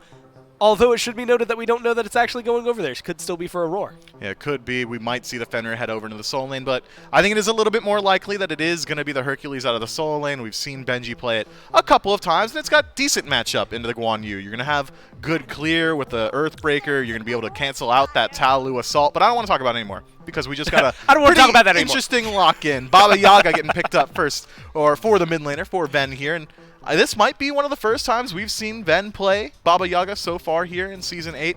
Can't say that definitively, but it is at least a little bit more so of a rarity for him. Get used to seeing this god, Smite fans. I mean, the stacking item in the Baba Yaga exclusive builds with all these stacking items in particular makes her so versatile on the battleground. Karen's Coin, Warlock Staff, we might even see Book of Thoth get looked at as well. She just builds power a little bit more efficiently than the majority of gods. Now, if I had it readily available to, I'd even go so far as to say I don't remember Vin playing this last year. If he did, he only played it maybe once or twice, but like you said, hasn't played it at all this year. I mean, Heroin, I think, was the only person who played her last year. There might have been one other player that pulled it out, but not something that we see often. The Xbalanque has been the go-to for Bera the last couple of days, and it treated him well in Game 1. Not Game 1. He played Hachiman Game 1. Treated him well yesterday. That's what I was thinking. Game 2 still looked pretty good. Didn't quite close out the gap, but Kali locked in here. So Fenrir support, more than likely. Hercules solo over there, and the Kali going back into the jungle. Scary D had a really good early, I guess it was 7 minutes in, so early game for that part.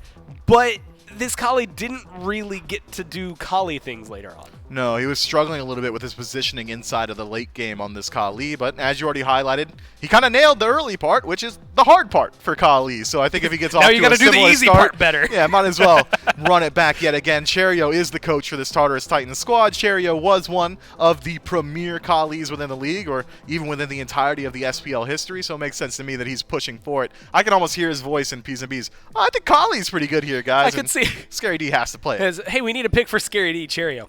I think Athena could work pretty good here. It's like, Scary's that's what? not you anymore.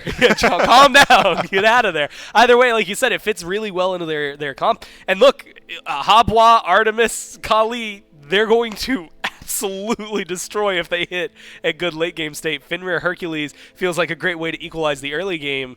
Do the Titans have what it takes to win the set? I think so, man. But it is, as you already highlighted, a requisite of getting through that early game. A lot of the weight going to be put on this Fenrir and Hercules, whereas the Bolts, I mean, they just have a good draft, a good standard Smite composition. Doesn't really need too much time to hit the ground running, especially with this no boots patch. Baba Yaga is going to get stacking item likely in that first slot. I'm talking Warlock Staff, with just a nuts stat stick insofar as survivability and power. The Bolts are going to have a pretty distinct advantage in the early game. It's whether or not they're going to push it. I'm just excited to watch this one. The question is, will the Bolts bounce back for game number 3, or will the Titans top off this set? Let's go down to Dave and Taco and find out. At 3 sets, 9 games so far here this weekend, and this is game number 9. The winner between the Olympus Bolts and the Tartarus Titans will be decided. Still Dave, Taco, and Doug. One final time. Doug will stick around for our second set, but Taco and I, we off doing other things, but we'll have to find a thrilling conclusion to this one here first. And we talked a little bit about this in picks and bans while they were going on, Taco. Awesome Jake, Barracuda, and the Ymir and X-Ball. What's the word I'm looking for? They're on, not respectfully. Oh my God. The dual lane presence. No, the Awesome Jake and Barracuda on the Ymir and X-Ball. Is it respect? Driving force. I have no idea Attack. what. Slow. I'm sure chat is letting me know the word that I'm looking for here. Awesome Jake is on Ymir and Barracuda is on X-Ball. That's what I'm trying to say. Up against Aurora on the Fenrir. Hold on. There's some damage happening early on here. Awesome Jake will be able to walk away from this one.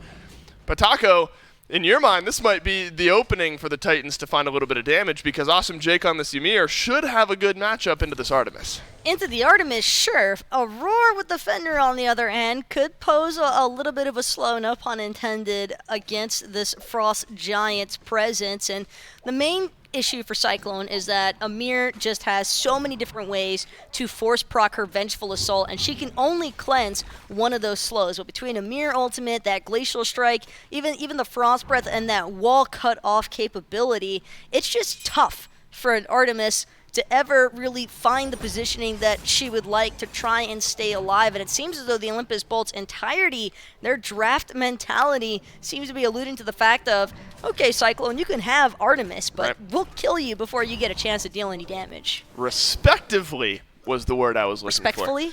Well, I said respectfully for some reason, but I you meant wanted the respectively. Awesome Jake and Barracuda on the Ymir and X-Ball, respectively, was what I was trying to say. Hey, it came back to you, though. Yeah, Mine don't come back to me. Yeah, it took me a minute, and I'm glad that it came out early because 30 minutes from now I'd just yell respectively for no reason in the middle of this game here. I think it'll be interesting to follow in with Scary D in this game as well, because think back to game one, as long ago as that was, because these two teams have pushed it long so far here today.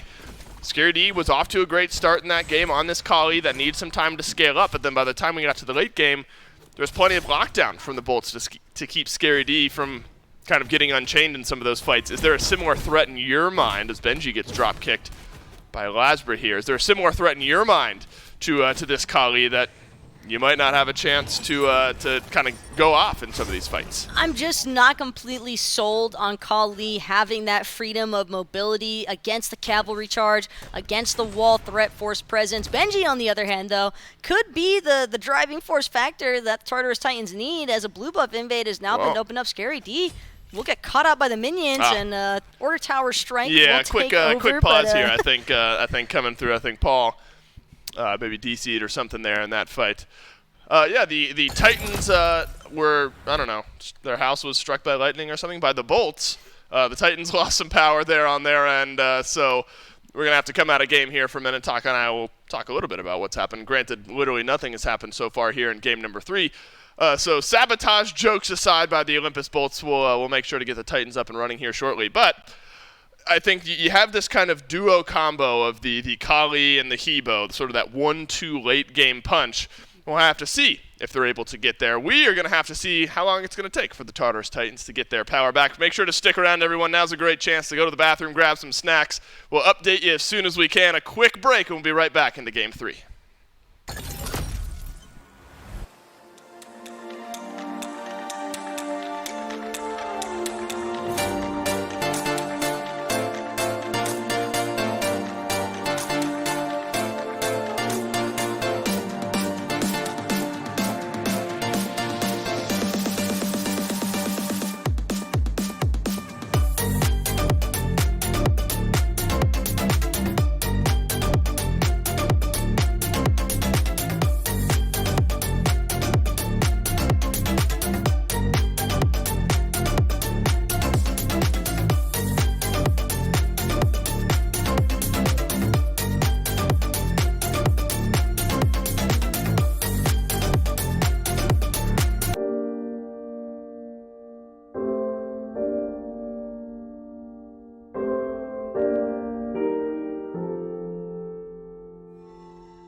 All right, I'm gonna let Taco choose how I do. You want bad news or good news first? I'll do the bad news first. Bad news first. Wait, which was the bad news? Oh yeah, bad news first. We have to remake the lobby. All the players are gonna get back into picks and bans. We're gonna remake the game, and then good news comes up next. The power and the internet are back, so we will be able to remake the game. So just stick around a little bit longer. We're getting all the players back into the lobby. Game number 3 will kick off very shortly.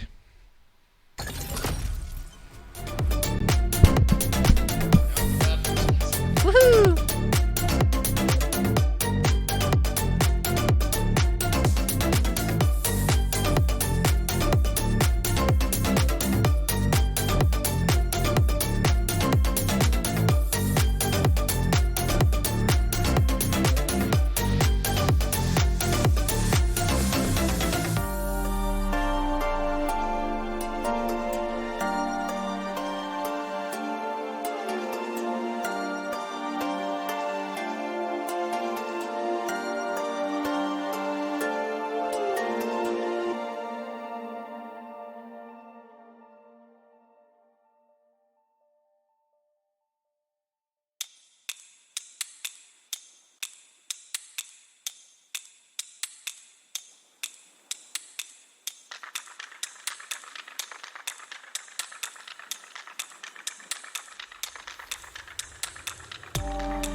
boomerang from the break in between the pause and the restart, and then I'm going to send the boomerang right back to you. The players still working on getting the remake going. We're going to go to a quick break. We'll be right back to Game 3.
of your halo. You're beautiful.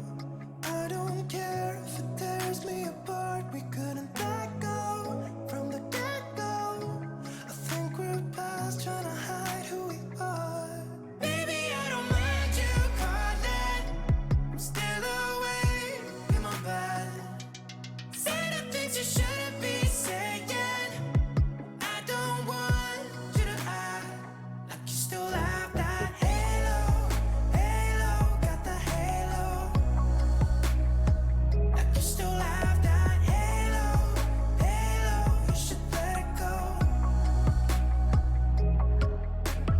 Don't stop. I love it when you touch my skin. No, it's bad. It's bad. I don't care if the walls are caving in right now. I need you to kill off my lonely nights. Otherwise, I'll just put that inside. I can't keep pretending you don't exist. Hate the lies, you know I can't resist, yeah. Baby, I don't mind you calling. I'm still awake in my bed. Say the things you shouldn't be saying. I don't want you to act like you still have that halo. Halo, got the halo. Like you still have that halo. Halo, you should let it go. Sing me to sleep, I need you watching. Don't wanna dream, just lay in the darkness. Sing me to sleep, I need you watching. Don't wanna dream, just lay in the darkness.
Hey, the good news is we beat that timer, and hey, there's no bad news. Game number 3 between the Olympus Bolts and the Tartarus Titans kicking back off. It is remade, so that's worth mentioning. Granted, nothing happened in the original iteration, so nothing on one side or the other. Time to recap a little bit because we had a little downtime there. The Olympus Bolts come out hot in game number 1. They take down the Tartarus Titans, and the Tartarus Titans in a lengthy game number 2 beat the Bolts to push us on to a game number 3. And Taco, that's where we find ourselves here. Game number 3 in a very contested set between the Olympus Bolts and the Tartarus Titans. We talked a little bit about the duo lane matchup here. I want to look towards the mid lane, though, as well. We've talked a bit about the Hebo in the past this weekend, the Baba Yaga as well, and now we get to see 2 new priority mid lane gods go toe-to-toe. Yeah, the Baba Yaga has been introducing a really interesting dynamic. It's just all that pressure she's able to bring from the burst damage alone, and that's exactly the kind of thing that you're looking for when you're dealing with the likes of a Habwa and his burst damage to match as well. And I think that's why Manenu just found himself having a preference for the Baba Yaga here. Also have to remember that with that escape of hers, it can be a little bit more difficult for a Habwa to actually lock down with that classic combination of the water spout into the crushing wave. I want to see what Jake is going to get done here this game. Hey, it's a remake, but it almost starts the exact same as it did last time, with Awesome Jake walking in, Aurora immediately jumping in, and then Jake taking a big old beefy chunk of damage, and maybe more than Jake bargained for. Aurora is there on the follow-up lockdown And now Awesome Jake dies for first blood. Barracuda's got a couple autos into Aurora here. Won't be enough to get the return kill, and over in the soul lane could be a return kill here for the Bolts as Lasbra makes his way on over to the right, but Benji survives, so it's a clean first blood for the Tartarus Titans. That first game was not enough of a warning shot fired toward Awesome Jake's direction. Aurora nearly got the better end of him as well. Before the remake came through, Benji almost catching Haddix with the driving strike into the tower, but a nice Purification Beads cleanse will ensure that Haddix survives for the time being. However, he is now susceptible to any ganks that Scary D chooses to throw his way.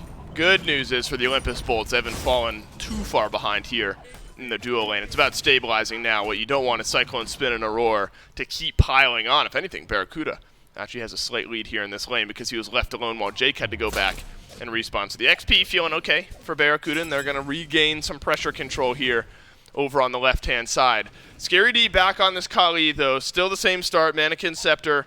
Could be the chin size again for Scary D.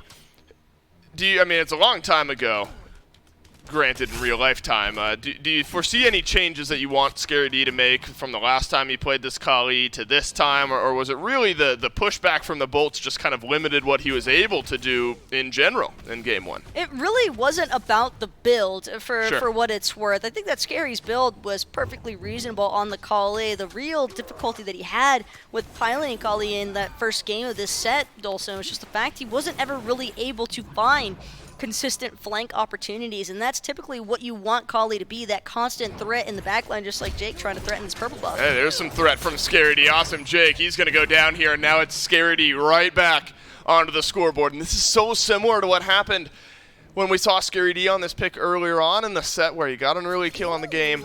Now it's time for Scary D to snowball that out just a little bit further, but there is some late game kind of counter scaling as well for the Olympus Bolts. It's not just going to be Scary D and Paul that are left completely alone in the late game doing this massive damage. I think Venenu on this Baba Yaga, he's going to go into Warlock staff first. Plenty of scaling to be done with that pick as well. Baba Yaga just trying to utilize some of that passive in order to get the immediate stacks for the most part on that Warlock staff. It's a pretty big advantage. It'll be a very nice power spike for Venenu once he actually gets that staff online, but Paul staying true to this lifesteal dependency that we've been seeing coming out of him, even though he's not on the Tiamat. Habwa still has all the same functionalities for the most part, benefiting off of that lifesteal build pathway. How many stacking items is too many stacking items on Baba Yaga? Never enough. Is there never enough? Like, could you go passive. Warlocks into Thoth, into like Charon's coin and feel okay about it, or does that just take way too long? That's more so just not in your best interest as far as gold expenses are concerned, because those items don't necessarily channel in the best way possible for a god like Baba Yaga.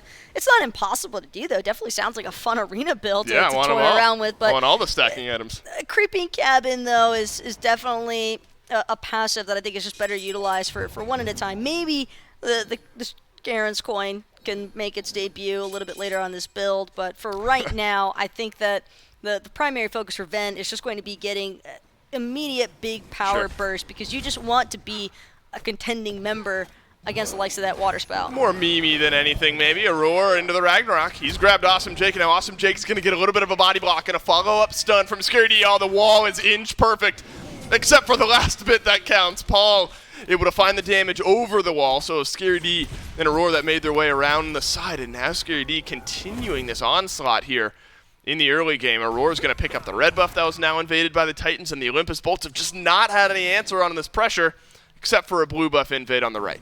Aurora, definitely a menace right now on this Fenrir. Already picked up the sledge as well, so a nice boost to his HP in general. That's going to make it incredibly difficult for Jake, but Scary D eats a dropkick into the wall. Right mid-harpy secured by Lasbra in the process, and Venenu is just going to try to clean up Scary. Great read from Venenu there, but Scary D has got the ultimate. Is Ven going to spend his jump to get back in there and try to close that gap? No, it's a good thing he didn't, because Paul rotated back in. And it's a good thing for Ven that Paul had no mana, because it would have been a return kill, not even a return kill, an opening kill onto Venenu there. So Scary D able to get away.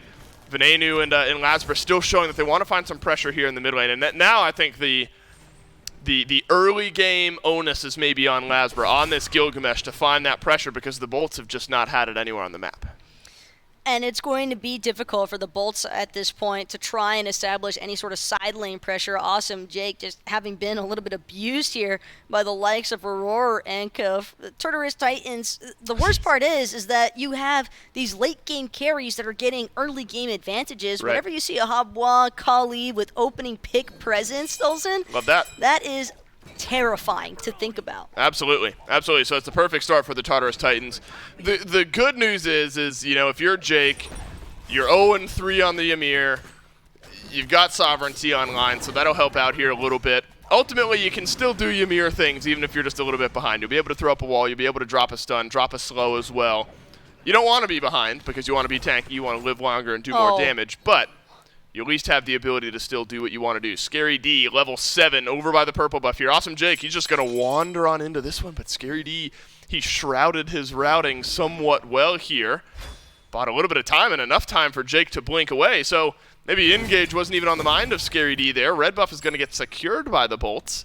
And so the Titans don't really find much with their jungle invade. Scary might have just been a little bit clipped out. That shrubbery doesn't hide you entirely. Jake, very likely still able to get a slight top-down view, able to sense out the danger before he found himself caught up in it.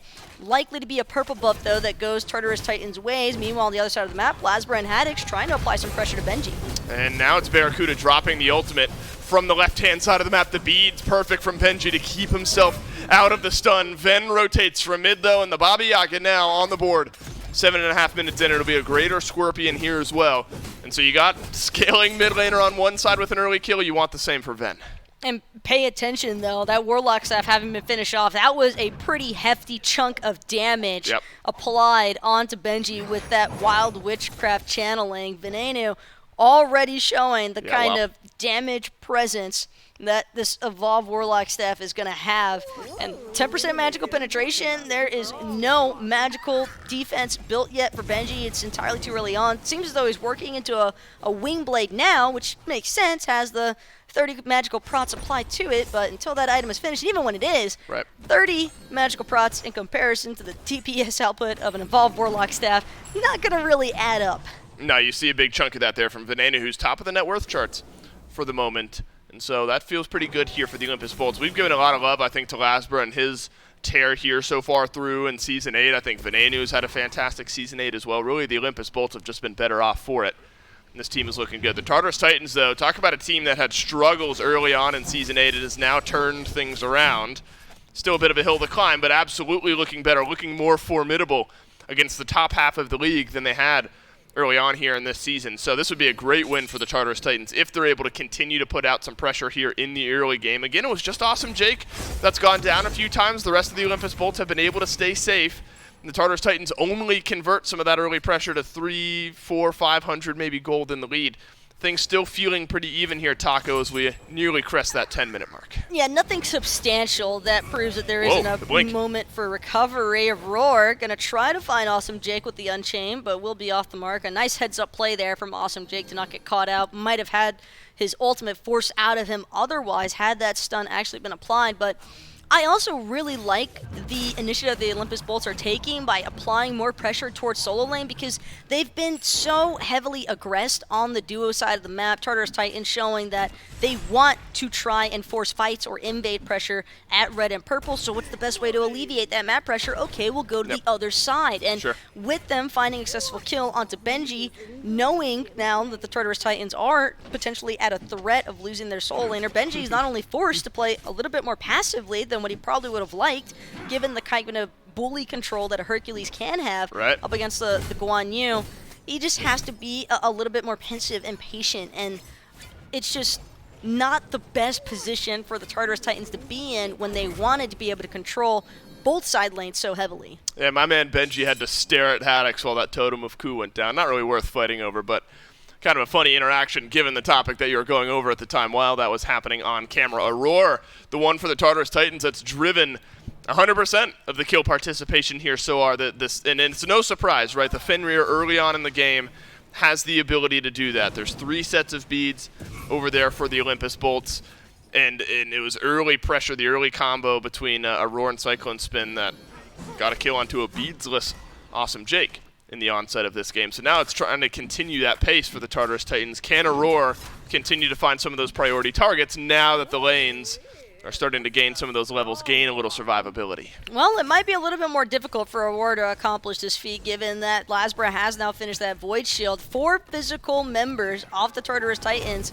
means that Titans really have this first 20 minutes to work best in with this composition. After that, the physical procs might just get stacked too heavily, and Awesome Jake on the Amir, one of the highest base health characters in the game as far as scaling is concerned, could be incredibly difficult to take down this Amir as the game goes on. How about this? A little bit of a pivot from Barracuda. Ikavel still the first item picked up, and then a dominance shortly thereafter. Not something we often see. Let's see what kind of dominance Barracuda can get up to here. For the time being, he'll drop his ultimate, but that's about it. Haddox is rotated on over from solo. Scary D, 3-man stun on the backside. Is that enough to keep him alive? Haddox says no. Cyclone Spin will have to leave. Lasbra has something else in mind, though, but a great ultimate from Cyclone Spin to slow down the onslaught from the Olympus Bolt. Aegis gets used as well as Haddox continues to surge forward, and the Olympus Bolts, they want blood, and Venenu's got it. Home sweet home here for Venenu. So fast in that house, and Aurora will just be another death added to the list here. 3 members dead, T1 tower soon to fall. This burst damage out of the Baba Yaga, there was just no room for Paul to try and intervene. Even if his heart was in the right place, there's just no way you can step up to a 4-man strong Olympus Bolt squad. They had the numbers advantage. Yeah, what a tumble this is about to be. It's a multi-kill swing here for the Olympus Bolts, and then back to the Gold Fury. They're playing this side of the map perfectly, and so a decent little gold spike going on over to the Olympus Bolts. They'll pull themselves, call it 1,400 or so gold in the lead now here in game number 3, and it's a great start. Where are the answers, though? I mean, what's the answer to this Baba Yaga? 301, Venenu has effectively been able to free cast. Granted, we haven't seen a massive team fight here just yet. Who's got to pull the answer? Well, Tartarus Titans, they'll at least take down a Pyromancer. T1 tower on the solo side of the map won't fall because Benji chose to divert his attention from sieging that part of the map into taking a Pyromancer to benefit the greater good of the team.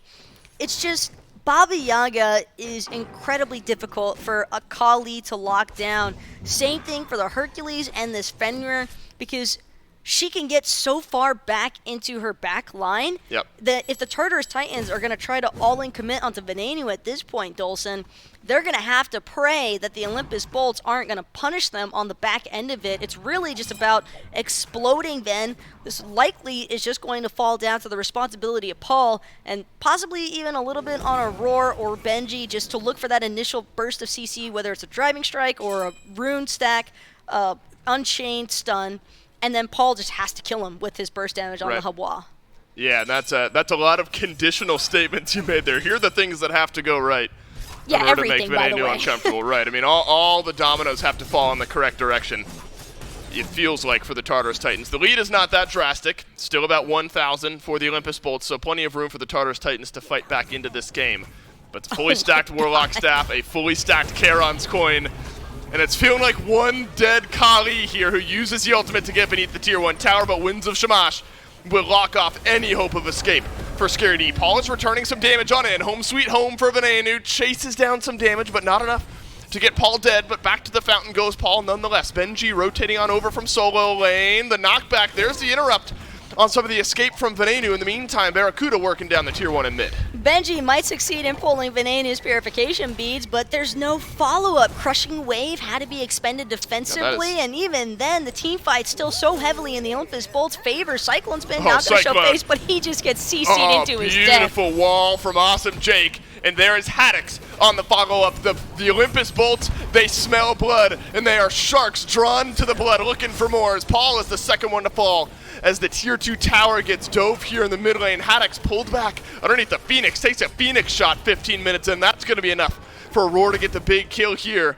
It looks like finally the Olympus Bolts have had enough. Venenu's full health and full mana, 403 here, 15 minutes in. And that's the big swing the Bolts were looking for. A T2 tower, though, Dolson, at 15 it's kind of nuts. minutes. That's absurd, and they weren't even killing it the entire time. You had Haddox diving in between the T2 tower and Phoenix, and Venenu, who's also basically been frontlining for his team here with this Baba Yaga. There's just little to no response for the Tartarus Titans in terms of how to actually try and control Venenu with this Baba Yaga. He is on a runaway in terms of experience, 3-level lead now over Paul. Even if Paul connects with a crushing wave, I'm not sold that it's going to be enough damage to actually do anything. Yeah, I mean, it's such a all-in type ultimate where you roll through and you got to hope that the next water hands or water spout that you throw out there is going to be enough to get the kill onto your target. Seems to be a tough ask for Paul here, at least 16 minutes into the game. Still, you know, we got to harp on the potential for this Kali, for this Hebo, to eventually get to a point where the threat is scary enough for the Olympus Bolts to be worried about it. But that time has just not arrived here 16 minutes in. Now there's a Tier 2 in mid. Tier 2 down in mid. Tier 2 left standing in left, but both towers still over here on the right. And this is such a unique time for the Olympus Bolts to get creative maybe with some of their shot calling. So much still left on the map so early into the game here, and that just means more opportunity to snowball this lead. And I want to touch back again on that Barracuda build. Now has the Executioner online next to the Dominance. That's a lot of physical protection shred taking place. Plus, when you factor in Shibalanke's passive, tons of bonus power being applied to these auto attacks as well, Dolson. Just menacing amounts of damage here between Venenu and Barracuda. And you have to remember, Barra's literally 3 levels behind Venenu. Good point. And Cyclone Spin does have a 2-level lead over Barracuda, but Barracuda's initiative here hasn't really been towards farming as much as it has been participating in these teamfight engagements. Those 6 assists still playing a pretty big part. Good wall from Awesome Jake here. Scary D uses the stun, and so does Aurora. There's a stun on the other side of it, though, as Aurora gets locked into place, loses half of his health. And so at least the Fenrir will survive for the time being. That's where the Olympus Bolts, I say, have the ability to get creative. I think this one's pretty cut and dry. The Primal Fury respawns, so we'll back our way towards that, grab some extra gold and XP. Probably in the meantime, you know, you look for a pick, you see if you can snowball anything further. But you're just waiting for your time to do these big objectives. The main problem right now for the Tartarus Titans is that they just have no way to try and control any sort of map pressure or presence right now. Scary has literally been limping along trying to figure out whatever farm he can, and largely been forced into splitting a lot of these camps that have been available for him 2-3 ways at times even, and that's just going to have that little bit of a downside effect for the rest of the team because they're also having to split multi-ways. Right. In an ideal world, everyone's doing their own thing in their own lane. You get your own jungle. You can even invade the enemy jungle. It's been that way for the Bolts. Has not been that way for the Titans. Pyromancer started and finished by Benji with the boulder. So a small glimmer of hope and happiness for the Tartarus Titans in what has been a tough game number 3 here. Look at the gold, though. It is a very slow creep where the Tartarus Titans have closed up some of that gold gap despite the Olympus Bolts having above a 2K gold lead. It's now been halved. And maybe this is a little bit of nitpicking, Dolson, but Awesome Jake definitely had the right idea utilizing that Amir wall to try and zone Benji, but if he just held that cooldown and waited for Benji's ultimate to actually happen, he could have just blocked it out entirely, but giving Benji the opportunity, that's the one thing that the Olympus Bolts had to be careful of, because even when you have so much control like the Bolts currently do, that doesn't mean that the Tartarus Titans aren't going to punish you and capitalize on any openings. Awesome Jake finds Paul with a freeze in the mid lane, then another good wall as the water carpet will keep the Hebo safe enough to walk on away here in the mid lane. Lasbra lurking onto the right, has the bubble. One item later in his build since Void Shield was so important for the Gilgamesh here in this game specifically. But Lasbra's loved this pick so far this year. He's loved this pick so far this set. You have to keep your eyes open if you're a viewer or if you're the Tartarus Titans for one of these signature Lasbra flanks on this pick, and that's something absolutely in the back of the Tartarus Titans' mind. Look, game 2 felt like the Benji show on that Osiris. It might be a similar case here as he's nearly level 20, could be the first one in the game to get there. Awesome Jake is going to do his best to lock Benji into place. That wall lasts a while, doesn't it? Benji takes half of his HP and damage, but he'll dash away to safety. 7 seconds is definitely feels like an eternity sometimes when it comes to the World of Smite game. And Awesome Jake, with that Wingblade proc having been forced out from Benji, and him sitting at half HP. Barracuda actually going to pull the Fire Giant, and with Wind Demon online, this objective's actually getting shredded. It is going quickly. Benji freezed once more. Venenu sending some damage on back. Aurora jumps onto Venenu, who just turns into a house and turns the damage and is now dropping the house onto Aurora, who's got to leave. And it's the Ragnarok defensively. No kills for the Olympus Bolts, but a couple big ultimates forced out, kind of on both sides there. The Olympus Bolts burn 4. And the Tartarus Titans only use 2. Scary D passively farming up in the back line.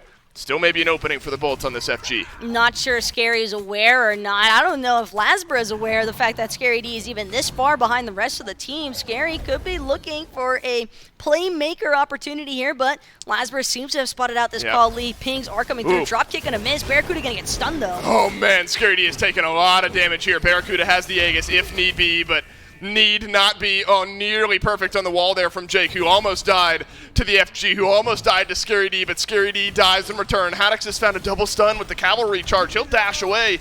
Cyclone Spin just out of range. The boulder Aegis out by Venenu, so the Tartarus Titans have had this punchback potential in these fights, but the only team who lost somebody is those Titans. Olympus Bolts just got away with murder there. It's insanity that Haddix and Venenu were able to essentially take on the other 4 members of the Tartarus Titans as only 2.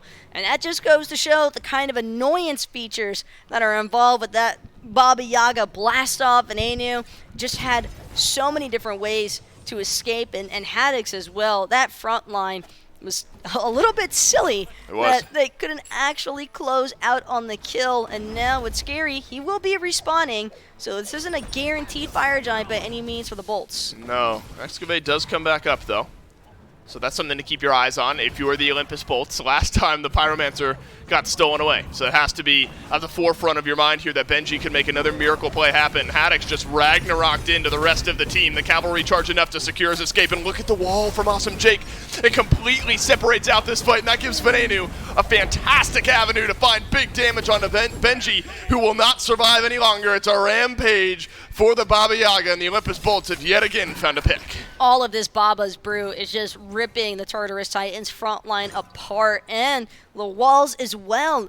Habois, Artemis, those are not gods that can get through that Amir presence. And I think that that's where the Tartarus Titans just keep coming up short, because arguably Barracuda, Venenu, small possibility for either of them to have died there. Definitely for Haddix, who was running extremely low, but we saw the crushing wave clip him, and it just did not seem to bother this Guan Yu that much. No, it didn't. And then that's what we were talking about earlier on, where Awesome Jake is 0-3 at the start of this game, and we're like, clearly not the best start. Not what you want. You want him to be 3-0 or have 3 assists, but he's still able to throw up the walls. You can find the freeze. You can still do those things despite being behind. You're just a little less tanky. He is now 0-3-7. So since dying 3 times at the beginning of the game, Awesome Jake has added 7 assists on the 9 kills that the Olympus Bolts have had. So talk about a turnaround that has happened there. Aurora's had a decent game as well on this Fenrir, 2-1-2. KDA-wise, it's been a decent game, but so difficult maybe for Aurora to match that pressure that Awesome Jake, even with just a simple wall, has been able to find. Scary D has his ultimate here, so I'm not sure how large the threat really is from Jake and Haddix. Not clean enough on a fight just yet from the Bolts. It's kind of been one pick here or there around this FG. So you wouldn't think they'd start up the Fire Giant, but they're maybe looking for another kill or 2 before they really commit. Bolts really want to try and force the Tartarus Titans to contest. Otherwise, Barracuda has the crit. He's got that leader's, or that Hunter's Cal, excuse me, finished. And Awesome Jake, Haddix, all they're really looking to do, beads burn. Beads burn nonstop, especially against the likes of this call lead, because then that'll force Scary. Stun onto Jake, but Jake will survive. Paul, can you say the same for him? He's going to use the crushing wave, but it won't get him much of anywhere. Haddix has gotten the kill onto the Hebo, as now Aurora will leap over the wall, finding Haddix in the backline that's been pulled to the side. Double driving strike from Benji. Excavate won't execute anyone. Instead, Venenu's doing all the killing here. Benji will finally return 1 kill onto Barracuda, but that is a full health, full mana Baba Yaga that's doing plenty of casting in the backline. The Olympus Bolts have found 3. Could get worse for Cyclone Spin here.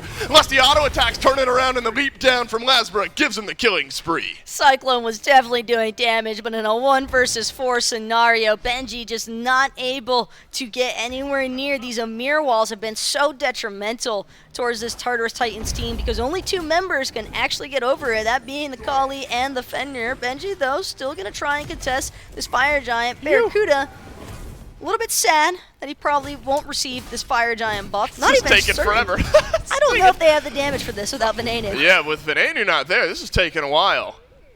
Barracuda's up in 10 seconds, but the rest of the Tartarus Titans are up in about 10 seconds as well. Venenu's now going to turn around back towards the FG. That's half HP. Benji has the Excavate.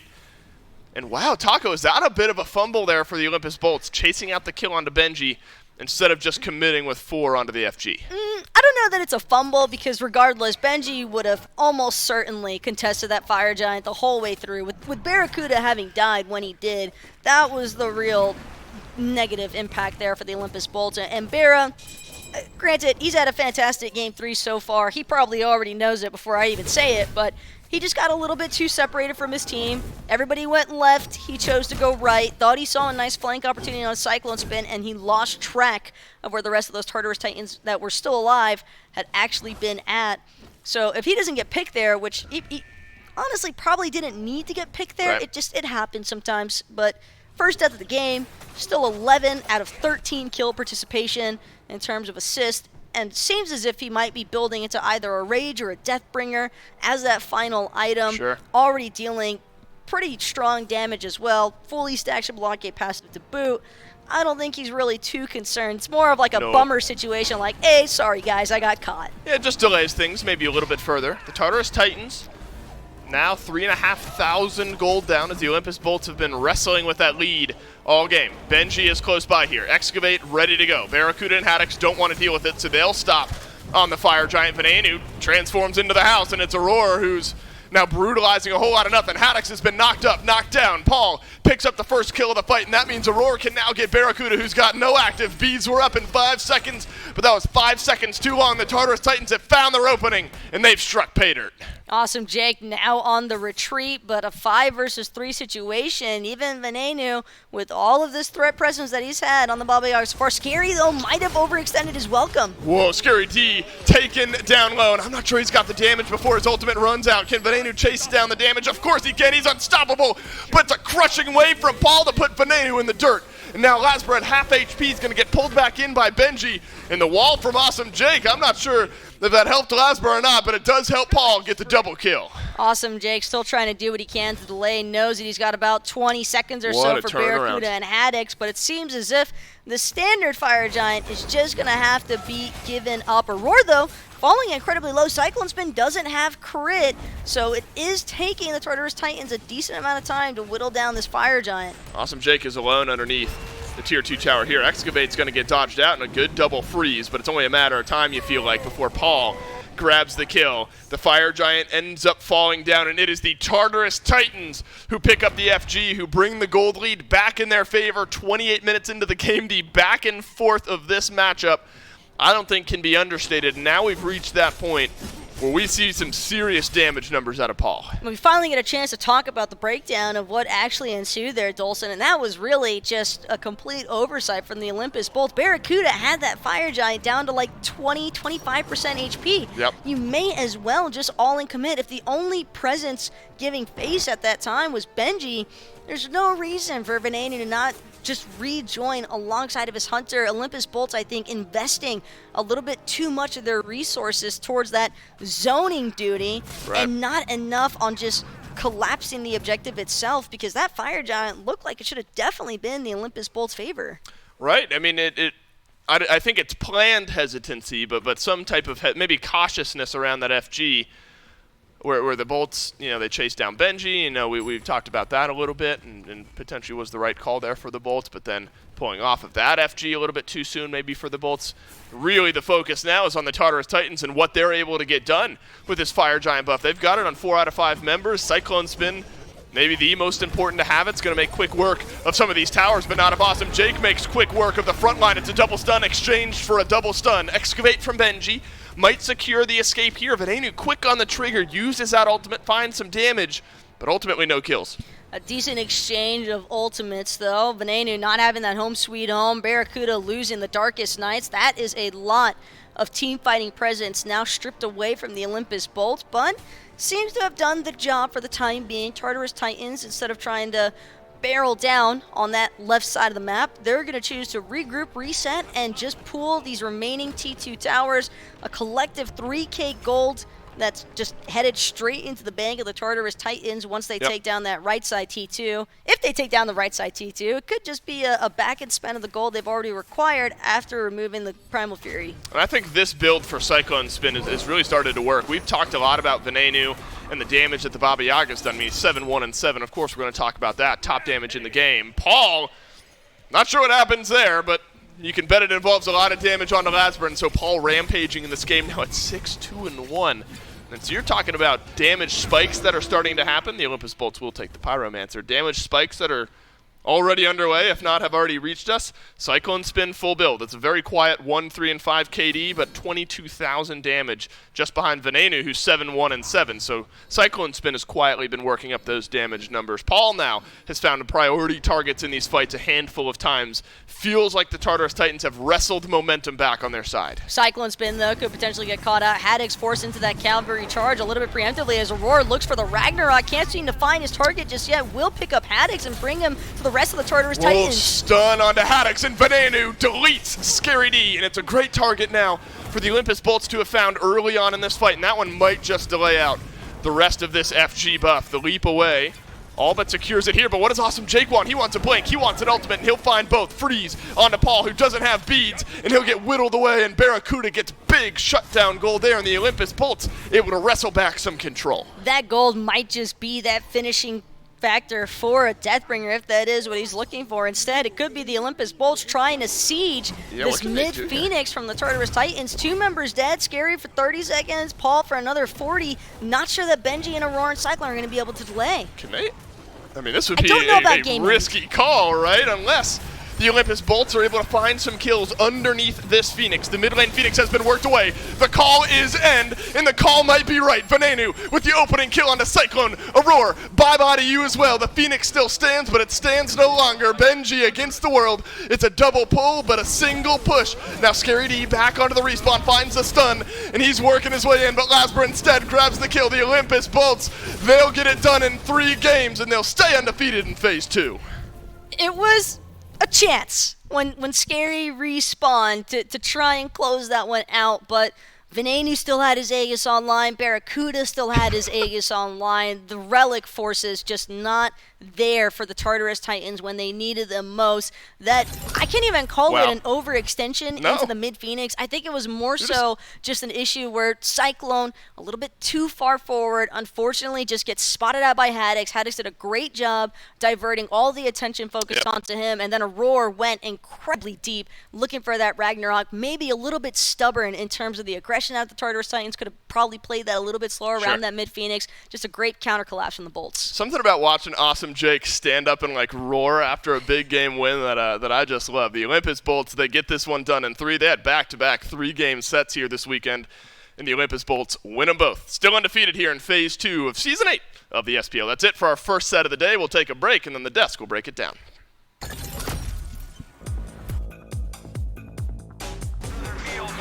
Gonna claim that one for himself.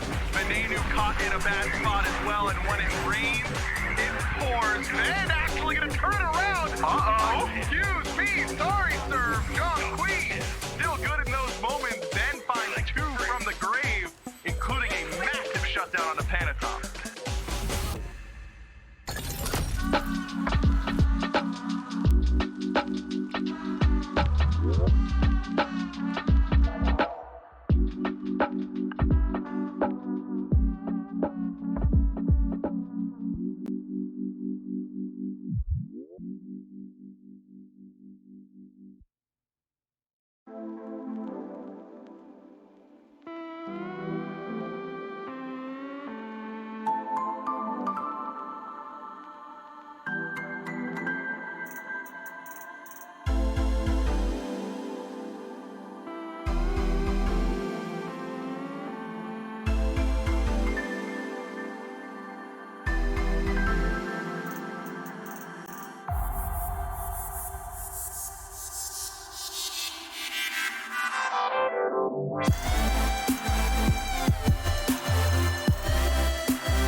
Strikes today for the Bolts. They're able to find themselves the set win. And of course, welcome back everyone here to the Analyst Desk, the SBL Season 8, powered by Alienware. Once again, if you want to be able to game like our pros who are playing on the Aurora Ryzen R10, as well as on a 25-inch 240Hz gaming monitor, look, I didn't even have to read what they had for me there. You can go to smitegame.com/Alienware and use code SMITEAW to get yourself some brilliant computing power, and of course look good and play good while you're out there slaying people on the battlegrounds. And I think it is appropriately done that we get to see the Bolts win. Unfortunately, that game started with some, I want to say, strenuous circumstances. Essentially, the Titans' power went out. You can see here Bisky showcasing. They're doing a little bit of prank videos as the the Bolts must have called their electric company. That's where all those resets come from. We apologize again for that long delay, guys, but of course, the game resumed. And, well, as we can see here, the Bolts were able to find themselves the victory. And Mifflin, they looked pretty damn good doing it. Look, I gotta say it first. Lasbra looks so proud of himself in that little meme there, man. He was happy to be calling the electric company. Earn your wins how you gotta do them. Just kidding. Obviously, the reset didn't really favor anybody, and the Olympus Bolts come out ahead this time around. And I think it's two diffs there, mid diff and jungle diff. I did not see enough from the Scary D Kali, and, well, I saw plenty of the Baba Yaga. Yeah, it's Venenu through and through. I think, like, obviously Haddix and Jake. First off, Jake had a beautiful wall at one point in this game that was just absolutely brilliant. But for the most part, we got to watch Baba Yaga do a lot. Here's the fun thing that I saw through that. Diamond Baba Yaga here for Venenu. Played a ton of her. This was his first competitive game as Baba Yaga. Didn't play it in Season 7, has not played it until now in Season 8. And you know what? That's a hell of a debut. I wouldn't mind if he shelved it for the rest of time. Yeah, 36,000 damage, 14 KDA. Hard to argue against stats like that. Maybe he doesn't play it again just to maintain that best performance here. Hurry Win, got to hold that L. Not going to be the sole Baba Yaga player here anymore. Look, dude, the Olympus Bolts have proven time and time again that they are a threat to be reckoned with. These guys are at the top of the leaderboards right now. Every single time any one of their haters steps to them and says, oh yeah, but what about the Jade Dragons? What about the Atlantis Leviathans? Bolts fans, you can go ahead and lean on this one as your comeback. Scoreboard. Just drop scoreboard. Scoreboard. Just scoreboard in chat. No, 9, 1, and 10, if you're wondering why Venenu was getting featured. Also, if you were wondering, I mean, look at the damage numbers. The closest, the Artemis was able to get to almost that 30k mark, 28,000 damage done by Cyclone Spin. But even that is dwarfed by the 36,000 that Venenu was able to do here. A lot to be done in one game. And so a lot of control coming down from them. Jake had a ton of assists, though. Good setup from Lasbra and Haddix. And so you know they're feeling pretty good. Slow down, Bisky. Bisky, look, I'm telling you, if we ever need another social media, like we need another memer, look, Auburn does great jobs. Rach does a fantastic job. But if we ever need a third, dude, I know Only where for the we Bolts, want to though. go to. Only for the Bolts. Yeah, so just specifically Bolts Twitter-oriented as they grab their tartar sauce Titans out of the fridge. That is clean. That's just clean, man. I don't know what else to say about it. little bit toxic, maybe a little BM, a little dirty, if you would. Maybe not clean. Thank you very much, Doing Bisky. them dirty. Either way, here's the other fun fact for the day: 33-1. That's how many kills the Titans have against the Fire Giant versus how many kills the Fire Giant has against the Titans. Maybe that one's BM. That felt mean. Yeah, why'd you I feel say bad that? about that. Oh no! They already Can lost. we rewind time 30 seconds so that doesn't come through? You know what? We'll just move forward. Standings as we look at them. As of right now, the Olympus Bolts are your number 1 team in the SPL 3-0. And the Leviathans next set going to be looking to try and play catch up with that. But as of right now, undefeated and making a hell of a tear here in Season 8 as of right now. But as I just mentioned, Leviathan's going to be coming up next, going up against the Warriors. We won't be seeing any more of the Bolts this weekend, although sneaking suspicion we are going to be seeing them pretty soon. Haha, that's called a foreshadowing. There. Oh, I get it. I didn't get it. Now I get it. Foreshadowing. Foreshadowing. Either way, we have the Bolts standing by for a post-game interview after having a nice, successful win. And we've got Haddock standing by. And so, Haddock, I'm going to start with the hard one. What happened in Game 2? Where'd the problems come up? Honestly, I don't really remember Game 2, but that was a while ago. I don't know, man. I had a couple ints. I had a really bad matchup in lane, but I think I don't remember how we lost that. Honestly, I just blocked it out of my memory. Well, I think that might be the key to success, right? Like you lost it, you're like, all right, whatever, wash, move on, go into Game 3. You guys come through, and I got to ask you about this. I know you're not Vin, but you're there for the conversations. Why has he not played this before, this Baba Yaga, if it's going to look this good? I don't know, man. I think Vengo plays, it's just going to look too clean. But I think generally we stayed away from it because it's kind of low pressure. But I don't know, everything's changed recently. Well, I got to ask, you guys that have been grinding, it shows on the scoreboard. You're 3-0 right now, undefeated. Plenty of time to talk about next week in the future. I just want to know, how are you going to spend the rest of your weekend? How are you going to celebrate the win? Probably going to chill out, but I'm probably just going to keep playing ranked, and I'm excited for scrims again, honestly. There's a lot to learn. The grind never stops here. And again, I think it's worth noting, you guys up at the top, the Leviathans up next against the Warriors, going to try to tie you for that spot and give you a run for your money. But we'll get to that and break that all down a little bit later. In the meantime, congratulations once again on your win, man. And thank you for your time. Thank you.